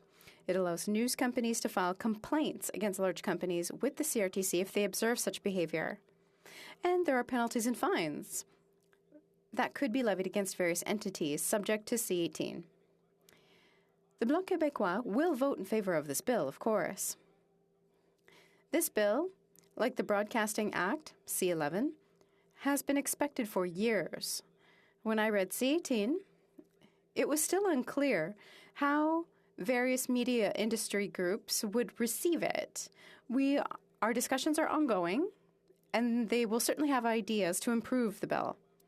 There's many similarities between Canada's and Australia's legislation. As with Australia, we expect large platforms to step up their interventions with parliamentarians and in the media. I note that the government was sensitive to smaller players by allowing them to band together in order to negotiate, which is a provision that was well received. In Canada, the CRTC will administer the program. The money will fund reporters, not shareholders of news organizations. The Australian legislation keeps agreements confidential, and so does C-18, but the government gives the CRTC the role of reviewing and validating some of the conditions I mentioned earlier in my speech. I still have a bit of time left, so I'll seize the opportunity to share some of the arguments I found while doing a little research. News companies, at least some of them, are doing well because of the business choices they made. Some have been able to hire new reporters and create new positions. Others have gone ahead with implementing a subscription system which brings in more revenue. It's far from a panacea, and it will take a lot more to convince me that news organizations have their heads above water. There are several reports that nearly 18 journalistic organizations have agreements with Meta, which has resulted in nearly $8 billion in compensation over the next 3 years. Right now, Facebook can say that it contributed to the media here through its Facebook News Innovation Test Program. And that's true, but that money went to Canadian mainstream media. That money never made it to local media in my riding or many other ridings across Quebec. That's why this bill is important. Without it, local media will surely be forgotten by GAFAM. And that is a great danger for our democracy. I'd like to come back to the fact that there are questions about negotiating agreements between the media and large consortiums. Although large companies have negotiating power, it's different for local media that serve small communities. This was a concern raised by François Manger, the founder of Média AT, who is worried that our local news reporters will just end up with peanuts. I would like to remind everyone of the essential work that reporters do in small communities by summarizing what characterizes local news. Mr. Munger started his media outlet in 2015 in the middle of a media crisis, and he started it because he wanted to reflect the local flavor of the population, its language, its culture, address issues that challenge them, reflect around issues, mobilize around issues that impact the quality of their lives. The local news is one of the good deeds that deserves to be highlighted. Taken as a whole, local news is the watchdog of governments and businesses, informs us about infractions or about bylaws, municipalities, reports on lawsuits. You see how important local news is for our identity. It's going to take immediate financial support for the small media outlets struggling to survive right now. Bill C-18 will take months, and media sources won't see a dime for a year. Ottawa could ensure that its ads are placed in small local media that are struggling to get revenue. Facebook needs content to make sense of its platform. If you take away the journalistic content from Facebook, you're left with viral and entertainment content. In order to grow its user base and its ad revenue, platforms like Facebook need news. It's in their best interest to keep this medium alive. Facebook needs to offer you interesting content, attractive content, because once it gets your attention, it sells advertising in return and earns revenue. Almost all of Facebook's revenue comes from ad sales. 80% of online revenue is generated by Facebook and Google. And that's really the sinew of war. 193 million of their revenue in Canada came from content they don't even own, including content produced by reporters.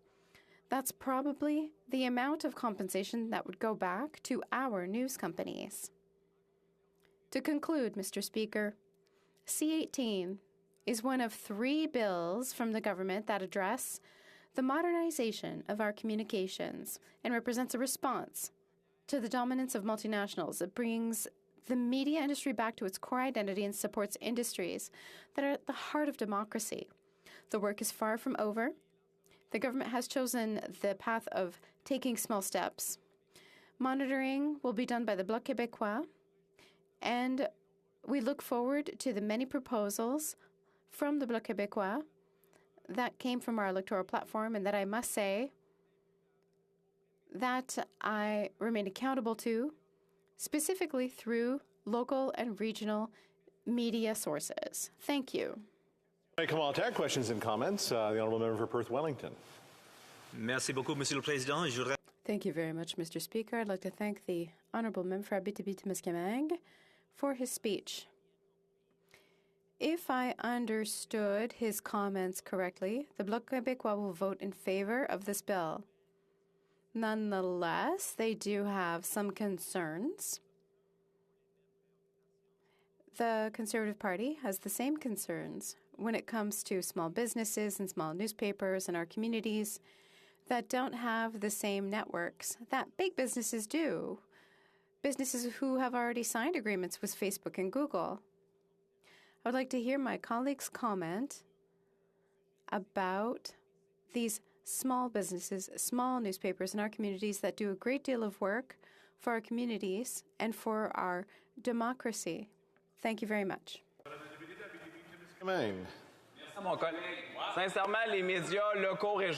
Sincerely, local, regional media are the key of democracy. They ensure survival. In this era of misinformation, it's essential to be able to count on them. As a parliamentarian, it's a responsibility for me to be able to answer quickly to those people. And I've had the opportunity, the privilege to deal with local media, but because I know that it's fragile, I invest time in them today. Today, I did a 20-minute interview with a local radio station. I have a column that I contribute. I did an interview live from Quebec. The work that we do goes through work that Gabi Lacasse does or that other outlets do every 2 or 3 months. I have the opportunity to talk about my work for half an hour. If we want to deepen consideration of subjects in our communities, we need local media. I would like to add, there has to be a place to critique news in order to have local actors talk about public affairs.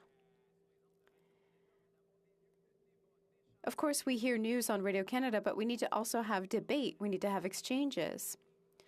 Local news needs improved funding. The diversity of information sources is essential for local areas. Questions and comments? Secretary to the Government House Leader. Thank you, Mr. Speaker. Mr. Speaker, when we look at Bill C-18, it's very similar to Bill C-11. We know that these are very important pieces of legislation that need to get implemented into law as expeditiously as possible in order to protect, in particular, with respect to C-11, Canadian culture, but with respect to this bill, those smaller organizations and news outlets. I'm curious if he can comment as to, the importance of that and making sure that that gets done, and perhaps the amendment that the Conservatives have brought forward. They brought forward an amendment which would basically strip out this entire bill and send the issue to committee. But isn't that what we're doing right now? Aren't we debating this at second reading to send it to committee anyways? The Honourable Member for Abitibi-Témiscamingue. Well, Mr. Speaker, there is an issue of transparency in there which is important for me when we talk about the sequence of events chosen by the government. The strategy of small steps is maybe not the right way to move forward. Why not do a deeper study? Why not have questions about the future of the media landscape in the 10, 15, 20 years to come? Because for 20 years, social media has existed for nearly 20 years, and and governments have not acted. Revenues have fled away from regional outlets to, for example, American and international ones. And there lies the issue, Mr. Speaker. I think that there is a wide consensus to act rapidly regarding Bill C-18, contrary to what happened last year. Finally, the government did not act. They triggered elections and other elections, so we are 2 years late in a situation where we were already late. The Honourable Member for Rosemont-la-Petite-Patrie. Thank you very much, Mr. Speaker. I closely listened to the presentation from my colleague, and I completely agree with his point of view. He highlighted the importance of local media for democracy. Let us also talk about the good management of public funds. In Laval, there wasn't a lot of local media, as was the case in the past, and therefore some companies decided to circumvent rules because they had a monopoly. Local news, asking questions to local politicians, allows us to have better accountability. The Honourable Member for Abitibi-Témiscamingue. Yes, and that's also an important crux of the matter. Journalists are watchdogs, and a lot of politicians are afraid of them, but it is our first responsibility as elected members to be accountable and to inform the population of what is happening. And luckily, this kind of situation exists. Other scandals exist. And we would never have heard about these scandals if journalists had never existed. We Charity, the sponsorship scandal. We talk about many issues in our speeches and at committee, but if true pressure is to be exerted on government, then we know that we need the help of journalists. It can be through nowadays podcasts or other ways of doing things, but when journalists take an interest into idea, that's when real ideas and real pressure are put forward. We had a debate about the prayer in the House of Commons. Is it still necessary today to have a prayer at the beginning of a sitting to any god? No, but journalists picked up on the matter, and that's why we had a societal debate on it. That triggers once again a debate on secularism. That is just one example among many where journalists have allowed our society to move forward. So thank you for their work. Questions and comments? The Honourable Member for Abitibi Bay James Nunavik EU. Thank you, Mr. Speaker. I would like to thank my colleague from Abitibi-Témiscamingue for his presentation. C-18 protects private lives, privacy. It tries to stop the destruction of local news. Better information means better democracy. So could my colleague talk to us about any amendments or improvements to be made to C-18? The Honourable Member for Abitibi-Témiscamingue. Thank you, Mr. Speaker, and thank you to my colleague for Abitibi Bay James Nunavik EU. I share many news outlets with her riding, and she understands how urgent it is to act, to fund them. a couple of examples of amendments that could be made to ensure a long-term vision, ensuring that Canadian broadcasters are able to broadcast international news as well, create incentives for partnerships between Canadian broadcasters and foreign content owners. Americans, for example, making sure that news aggregators like Google and Apple News offer non-discriminatory and good remuneration so that investments and revenue remain in Canada. These are examples because, yes, there could be a local lens, which is very important, and I talked about it in my speech, but I would also like to mention the importance of giving good international news as well, because that is also important for our democracy, our introspection, but also our extrospection in the world. Thank you, Mr. Speaker. Questions and comments? The Honourable Member for Sandwich Gulf Islands. Thank you, Mr. Speaker, and thank you to my colleague for Abitibi-Témiscamingue for his presentation. I have a question, and it is a priority for me as a Member of Parliament. It's the increase in hate crime because of social media. It is not in C11 or in C18, but CSIS and the RCMP and other organizations published reports saying that there was an increase, a serious increase in hate crime, in racism, and other unacceptable matters in our society. Perhaps I hope that my colleague from Abitibi-Témiscamingue perhaps has a few ideas to halt and reduce this threat to our society and to our culture. The Honourable Member for Abitibi-Témiscamingue. Thank you, Mr. Speaker. I'd like to thank my colleague from Sandwich Gulf Islands for her question, and she is right, and that is a reason for which I wanted to start my presentation by highlighting this problem, hate speech, and the impact it has on people and adolescents notably. That is why this bill is incomplete and doesn't go far enough. We hope that something tangible is on its way. We will start again with the next bill, and I will be pleased to defend the interest of Quebecers on these matters. Thank you, Mr. Speaker. Reprise du débat, continuing debate. The Honourable Member for Rosemont-la-Petite-Patrie. Thank you very much, Mr. Speaker. I'm very pleased to be taking part in this fundamental and important discussion on a federal government, or other government support can bring to journalism and to media in our various towns, cities, villages and regions, but also from coast to coast to coast in general. It is this kind of bill that makes us sigh a sigh of relief, saying, finally, it was high time to act on the matter. Unfortunately, as is often the case with the Liberal government, they have to be pushed, and pushed some more, year after year, until they finally do the right thing. We saw it with regards to the Broadcasting Act. We saw it with a bill on official languages. It was the case for dental care, medical insurance, the anti-scab legislation that perhaps may one day be tabled. It is in our agreement, after all, but we always have to push them and push them and push them some more. Is it too late for certain media outlets? Yes, unfortunately.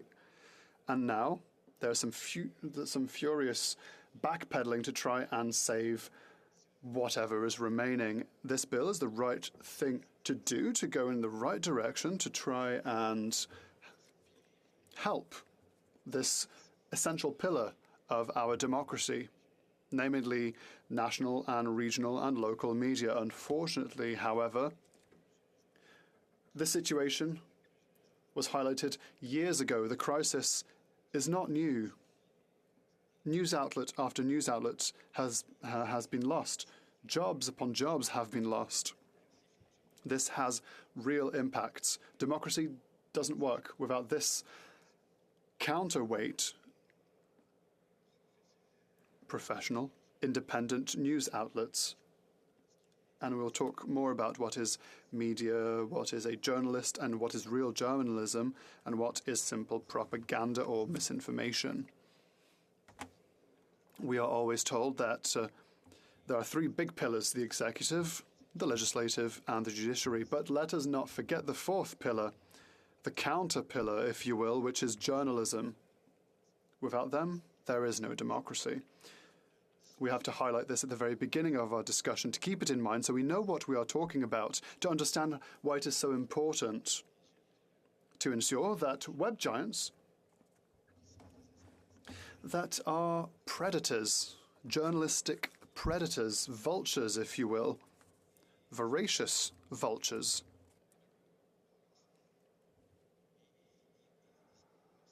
they are like parasites, where they take news left, right, and center, and then they aggregate it all. There are many web giants that do that.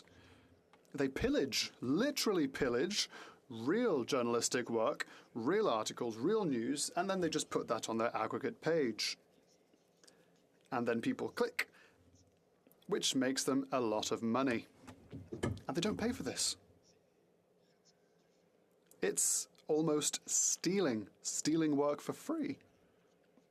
Someone does work, but another person steals their work, essential work, and for years and forever, these large web giants have not had to pay a single dime to take an article from various regional medias, from La Presse, from Radio-Canada, from CBC, from Le Devoir, etc.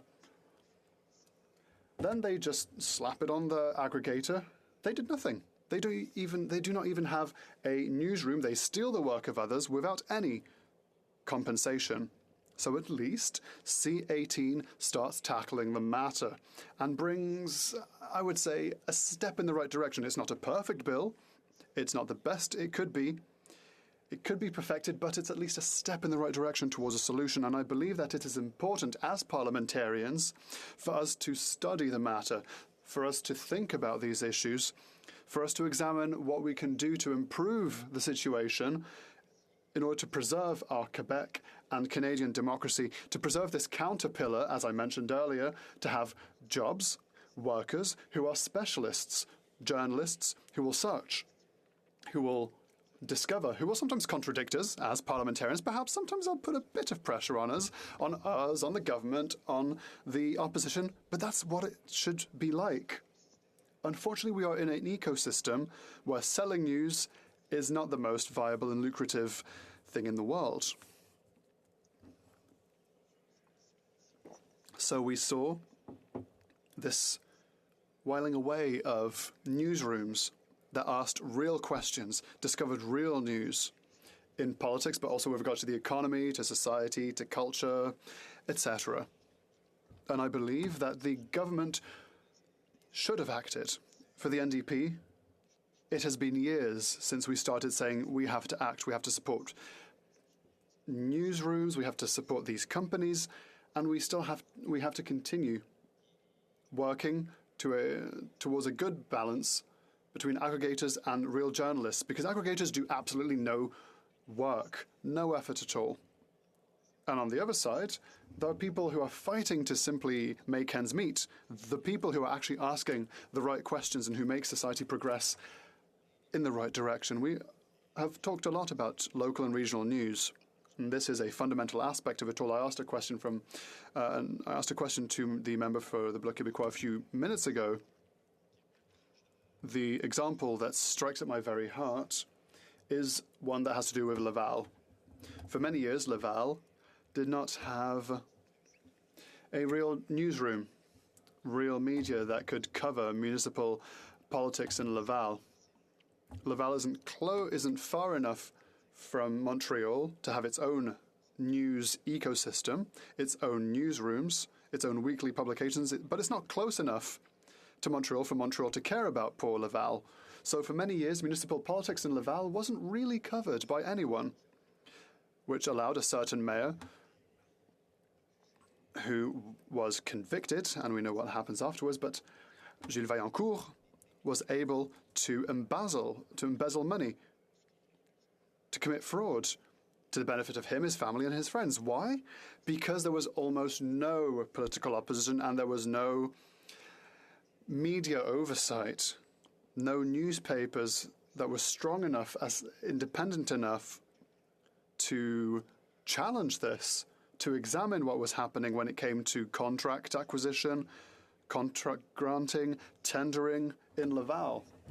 So we saw a media desert, and we saw the consequences of a media desert in Laval. What was the result? Impunity, non-transparency, and you can do whatever you want. It is therefore important to have national journalists, but also local and regional journalists, to keep an eye on all these things. This is also true internationally, and it is essential to highlight here in the chamber the fact that we absolutely need to have reporters and journalists internationally that can explain what is happening abroad, so that on top of this all, the public opinion here, but so that everyone from all spheres can react appropriately and knowing exactly what is going on elsewhere in the world. We saw it recently with what is happening in what happened in Armenia, in Artsakh, with the depopulation and displacement of people in Myanmar, for example, with the Rohingya, what's happening with the Uyghurs in China. We absolutely have to know what is happening abroad, and for that, we need resources. We need people in the field, people who report exactly on what is happening.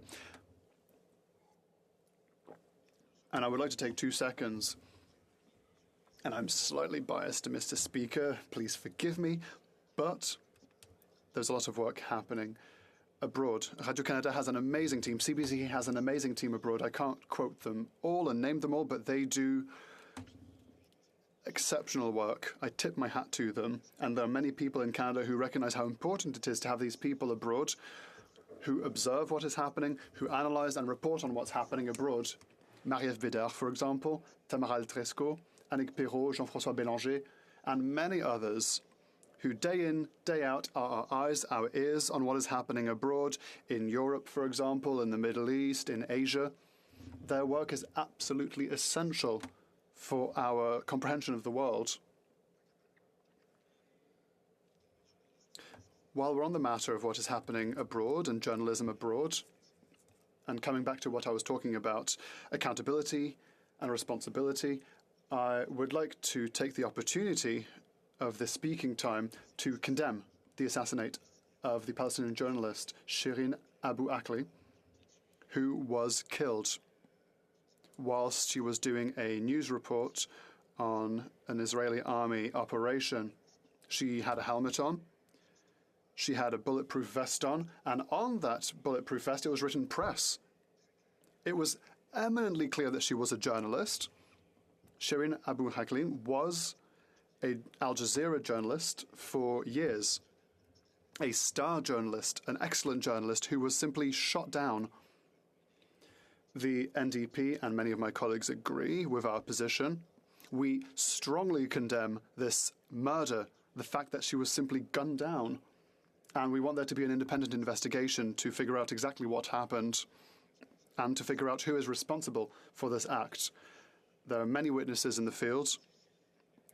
It is difficult to shoot someone in the face with a stray bullet, and that is how she was killed, unfortunately, a bullet to the face. And so we want this independent investigation to happen. Yesterday I tabled a motion in the House. I find it a true shame that someone said no, so that we would not condemn this murder.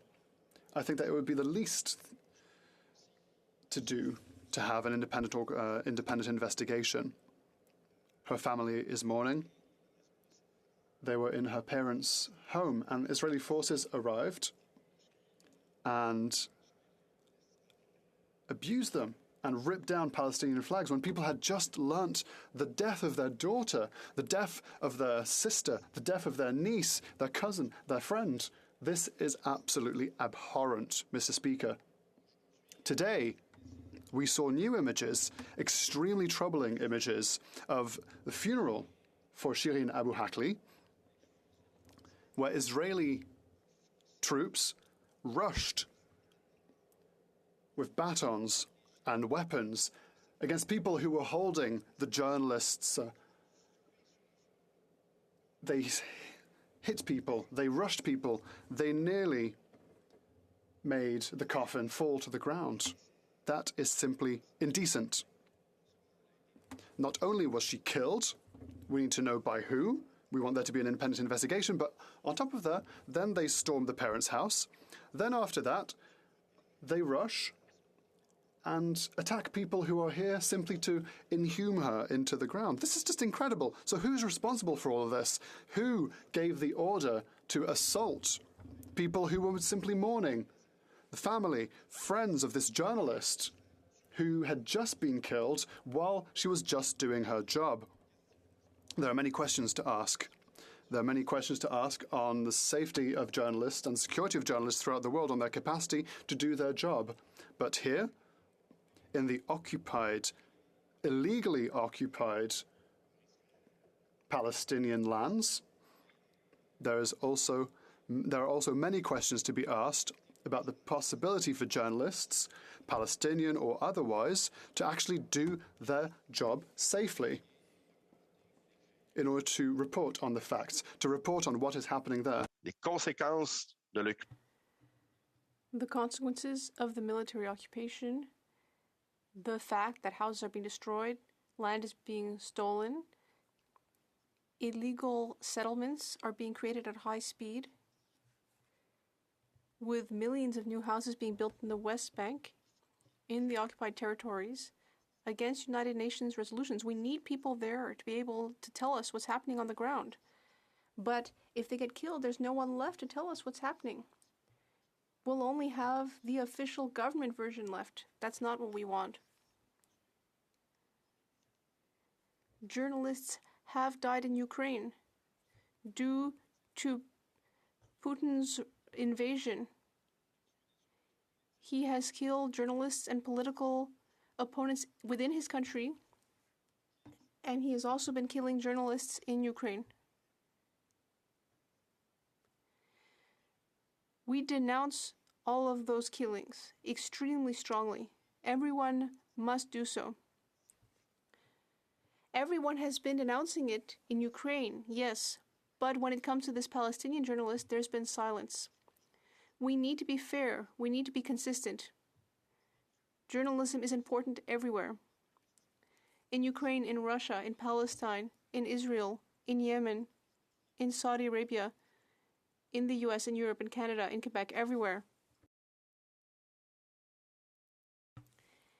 And I want to say very clearly that we in the NDP, we support a free and independent press that can work safely without being targeted by a regime, whichever regime that attacks these journalists, and in some cases leads to their very lives being sacrificed. Now, as for Bill C-18, this bill is very important. As I was saying earlier, it tries to do something about the erosion of journalistic work and practices, which means we are losing the capacity to talk about what's happening in our communities. For years, we in the NDP have been working with journalists' unions to bring this idea forward. Finally, it's here. It's too late, not for those who are still working in the newsrooms, but unfortunately many newsrooms are gone. To mention a number, in Canada, 450 media businesses have closed between 2008 and 2021. 450. That's a great deal. 78% of people access their news online, in many cases using news aggregators.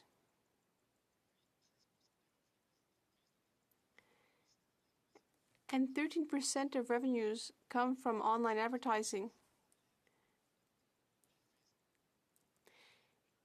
whereas Google and Facebook's income due to advertising was almost $10 billion. That's 80% of their revenue. So this government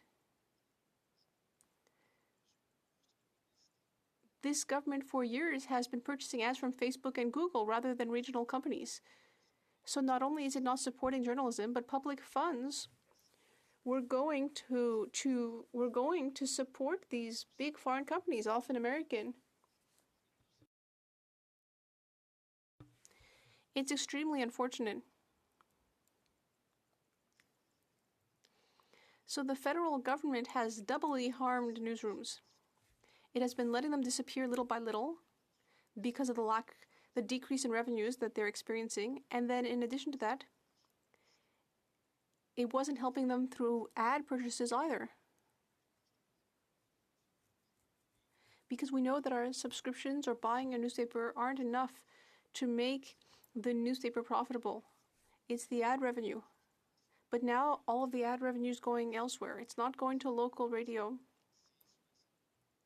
It's not going to daily newspapers. It's going to websites. And these big companies on the web are actually just taking other people's journalism work. Finally, the federal government has heard reason. It's finally decided to do something about this. It's seen that we've lost many newsrooms, many jobs. So the federal government looked abroad, and it looked at what happened in Australia, where a negotiation was forced between the media companies and the web giants that were using their news and putting them online. What's important for us in the NDP is the importance of negotiation. We need to ensure that local regional media are not left alone to face the web giants. We need to help them gather together to be able to speak with one voice and negotiate for fair agreements. That's the key point. And we need to make these agreements public and transparent. We need to be able to make comparisons. We need to know what web giants were paying to use a certain amount of content, a certain percentage, in such and such a market with such and such an audience. Without that kind of agreement, people aren't able to negotiate transparently, and there will be a disadvantage.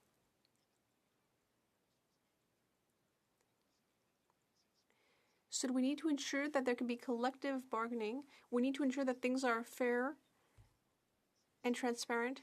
We cannot allow these companies to go around saying that it's a matter of trade secrets. We need to ensure that things are made public. We need to ensure that these companies are properly remunerated for their work. Questions and comments? We just have a couple minutes. The honourable member for Perth Wellington. Thank the member from Rosemont-la-Petite-Patrie for his comments. And towards the end, he talked a little bit about the ability of news organizations to band together and collectively bargain, and certainly that's a part that's included in the bill, and as well as changes to the Competition Act that would allow that. But what we've heard some commentary of coming out of the Australian model and Australian organizations is those small, often local organizations, local newspapers that have been left out, that haven't been able to negotiate deals, and the ones who I believe, and I think many are concerned about, having that opportunity. There was a recent Toronto Star article that highlighted the fact that small media enterprises wouldn't be eligible or wouldn't be able to negotiate these deals. So I would like to hear the members' thoughts and comments on the ability of small organizations to benefit from this. Thank you, Mr. Speaker. The honourable member for Rosemont-la-Petite-Patrie. I'd like to thank my colleague for the question. This is an extremely relevant question. Indeed, there are some very consolidated media groups that have a good amount of funding and that are in a good position, and I think they will be able to negotiate with web giants on their own. But I think it's very important to have a clear process laid out on collective negotiations. I think for small, local, regional radio or dailies, I think they need to get together. That's what I believe. My advice would be not to try to do it on their own, because they'll be crushed, But this leaves open the possibility for them to negotiate as a group. But it's very important to come together and gather and find allies. Because otherwise, ultimately, we know who will win that battle. And that's all the time we have for this today. When we return, I guess we'll have, I think, 8 minutes in the questions and comments. It being 1:30, the House will now proceed to the consideration of private members' business as listed on today's order paper. Private members' business, consideration at second reading of Bills S-223, an act to amend the Criminal Code and the Immigration and Refugee Protection Act, trafficking in human organs, standing in the name of Mr. Jennis. Mr. Jennis, seconded by Mr. Zuberi, moves that Bill S-223, an act to amend the Criminal Code and the Immigration and Refugee Protection Act, trafficking in human organs, be now read a second time and referred to the Standing Committee on Foreign Affairs and International Development. Debate. The Honourable Member for Sherwood Park, Fort Saskatchewan. Well, thank you very much, Mr. Speaker. My grandfather had this expression, not to gild the lily. That is, when something is already beautiful, there's no need to further dress it up. I think we already have a consensus, and I'm looking forward to seeing this bill finally move into law. Thank you very much. Hear, hear. Well said. Any questions and comments? No? Next in the speaking list was the Honourable Parliamentary Secretary to the Government House Leader. Thank you, Mr. Speaker. I should be here more often on Fridays because I can't believe I agree with absolutely everything that the member from Sherwood Park, Fort Saskatchewan has put forward. This is indeed a bill that has come before this House on a number of occasions. It has been passed unanimously by this House before, and I too look forward to swift passage through here and making this bill become law. Thank you, Mr. Speaker. Well said, well said. The Honourable Member for Joliette. Mr. Speaker, I'm a bit surprised by how brief my colleagues' speeches have been, but I'd like to say that the Bloc Québécois supports this bill S-223, formerly S-204, that could have been adopted at the previous Parliament. S-223 makes explicit the offence of travelling to another country for an organ that was collected without the consent of the person. So it ultimately makes it illegal to do abroad something that is forbidden in Canada. It aims to prevent people's rights from being violated in this way, and it constitutes a further tool to fight organ trafficking, which is still a sign of the inequality that exists in this world, and it exists to fight organized crime. So here in the Bloc Québécois, we also hope that the bill will be adopted rapidly, and I will leave it there. Thank you. The Honourable Member for Cowichan-Malahat-Langford. Well, thank you very much, Mr. Speaker, and allow me to thank the member for Sherwood Park, Fort Saskatchewan, for tenaciously again sponsoring this legislation.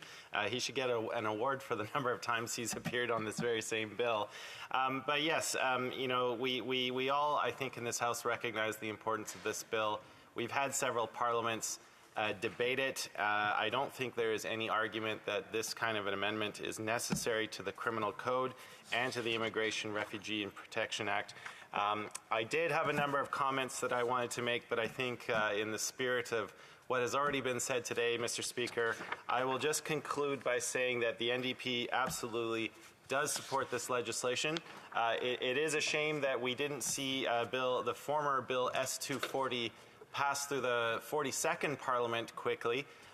You know, if people remember correctly, that piece of legislation was held up literally yards away from the finish line because of the procedural shenanigans that were going on in the other place when Conservative senators were trying to hold up Romeo Saganash's bill C-262, and that ultimately prevented the Senate from voting on the House amendments to S-240. But that being said, Mr. Speaker, we are here now with S-223. I am proud to support this bill at second reading, and we look forward to seeing it get to committee, back to the House, and on to the Governor General's desk as quickly as possible. Thank you. Continuing debate. Anybody else have anything to say on this? I'm looking at the Honourable Member for Pierrefonds-Dollard online, if you want to say a couple words before. The Honourable Member of Pierrefonds-Dollard. Yeah, just very briefly, happy to second this bill and hope that we can pass this legislation quickly through the House. Thank you. Reprise du débat, continuing debate. Anybody else? I'm tempted, but no. The honourable member for Sherwood Park, Fort Saskatchewan, with his right to reply. Well, thank you, Mr. Speaker. Now that the collapse of debate on this bill at this stage is secure, let me take a few moments to just say a few thank yous to all of those who have been involved in moving this important bill forward at this stage. Of course, it's very important to start by recognizing the incredible life and legacy of David Kilgour. David Kilgour and David Matus were responsible for an initial groundbreaking report exposing organ harvesting and trafficking that was taking place in China. He brought this to the attention of the world, and he was a strong advocate throughout his life on this issue, leading to many other countries passing legislation on forced organ harvesting and trafficking. It was a bit of maybe a point of embarrassment that Canada, his own country, was behind some of these other countries in terms of passing that legislation. David passed away earlier this year, so I'm sorry he will not have the opportunity, at least from the vantage point of being on Earth, to see what is happening. But I believe, and I know some other members do as well, that he is still aware of what's happening and heartily pleased by it. I want to recognize as well the sponsor of this legislation, Senator Atulajan, who has tenaciously put this forward in the Senate. She has been more successful than I have. She got the Senate to pass it unanimously 3 times. We've only got it passed once unanimously in the House so far.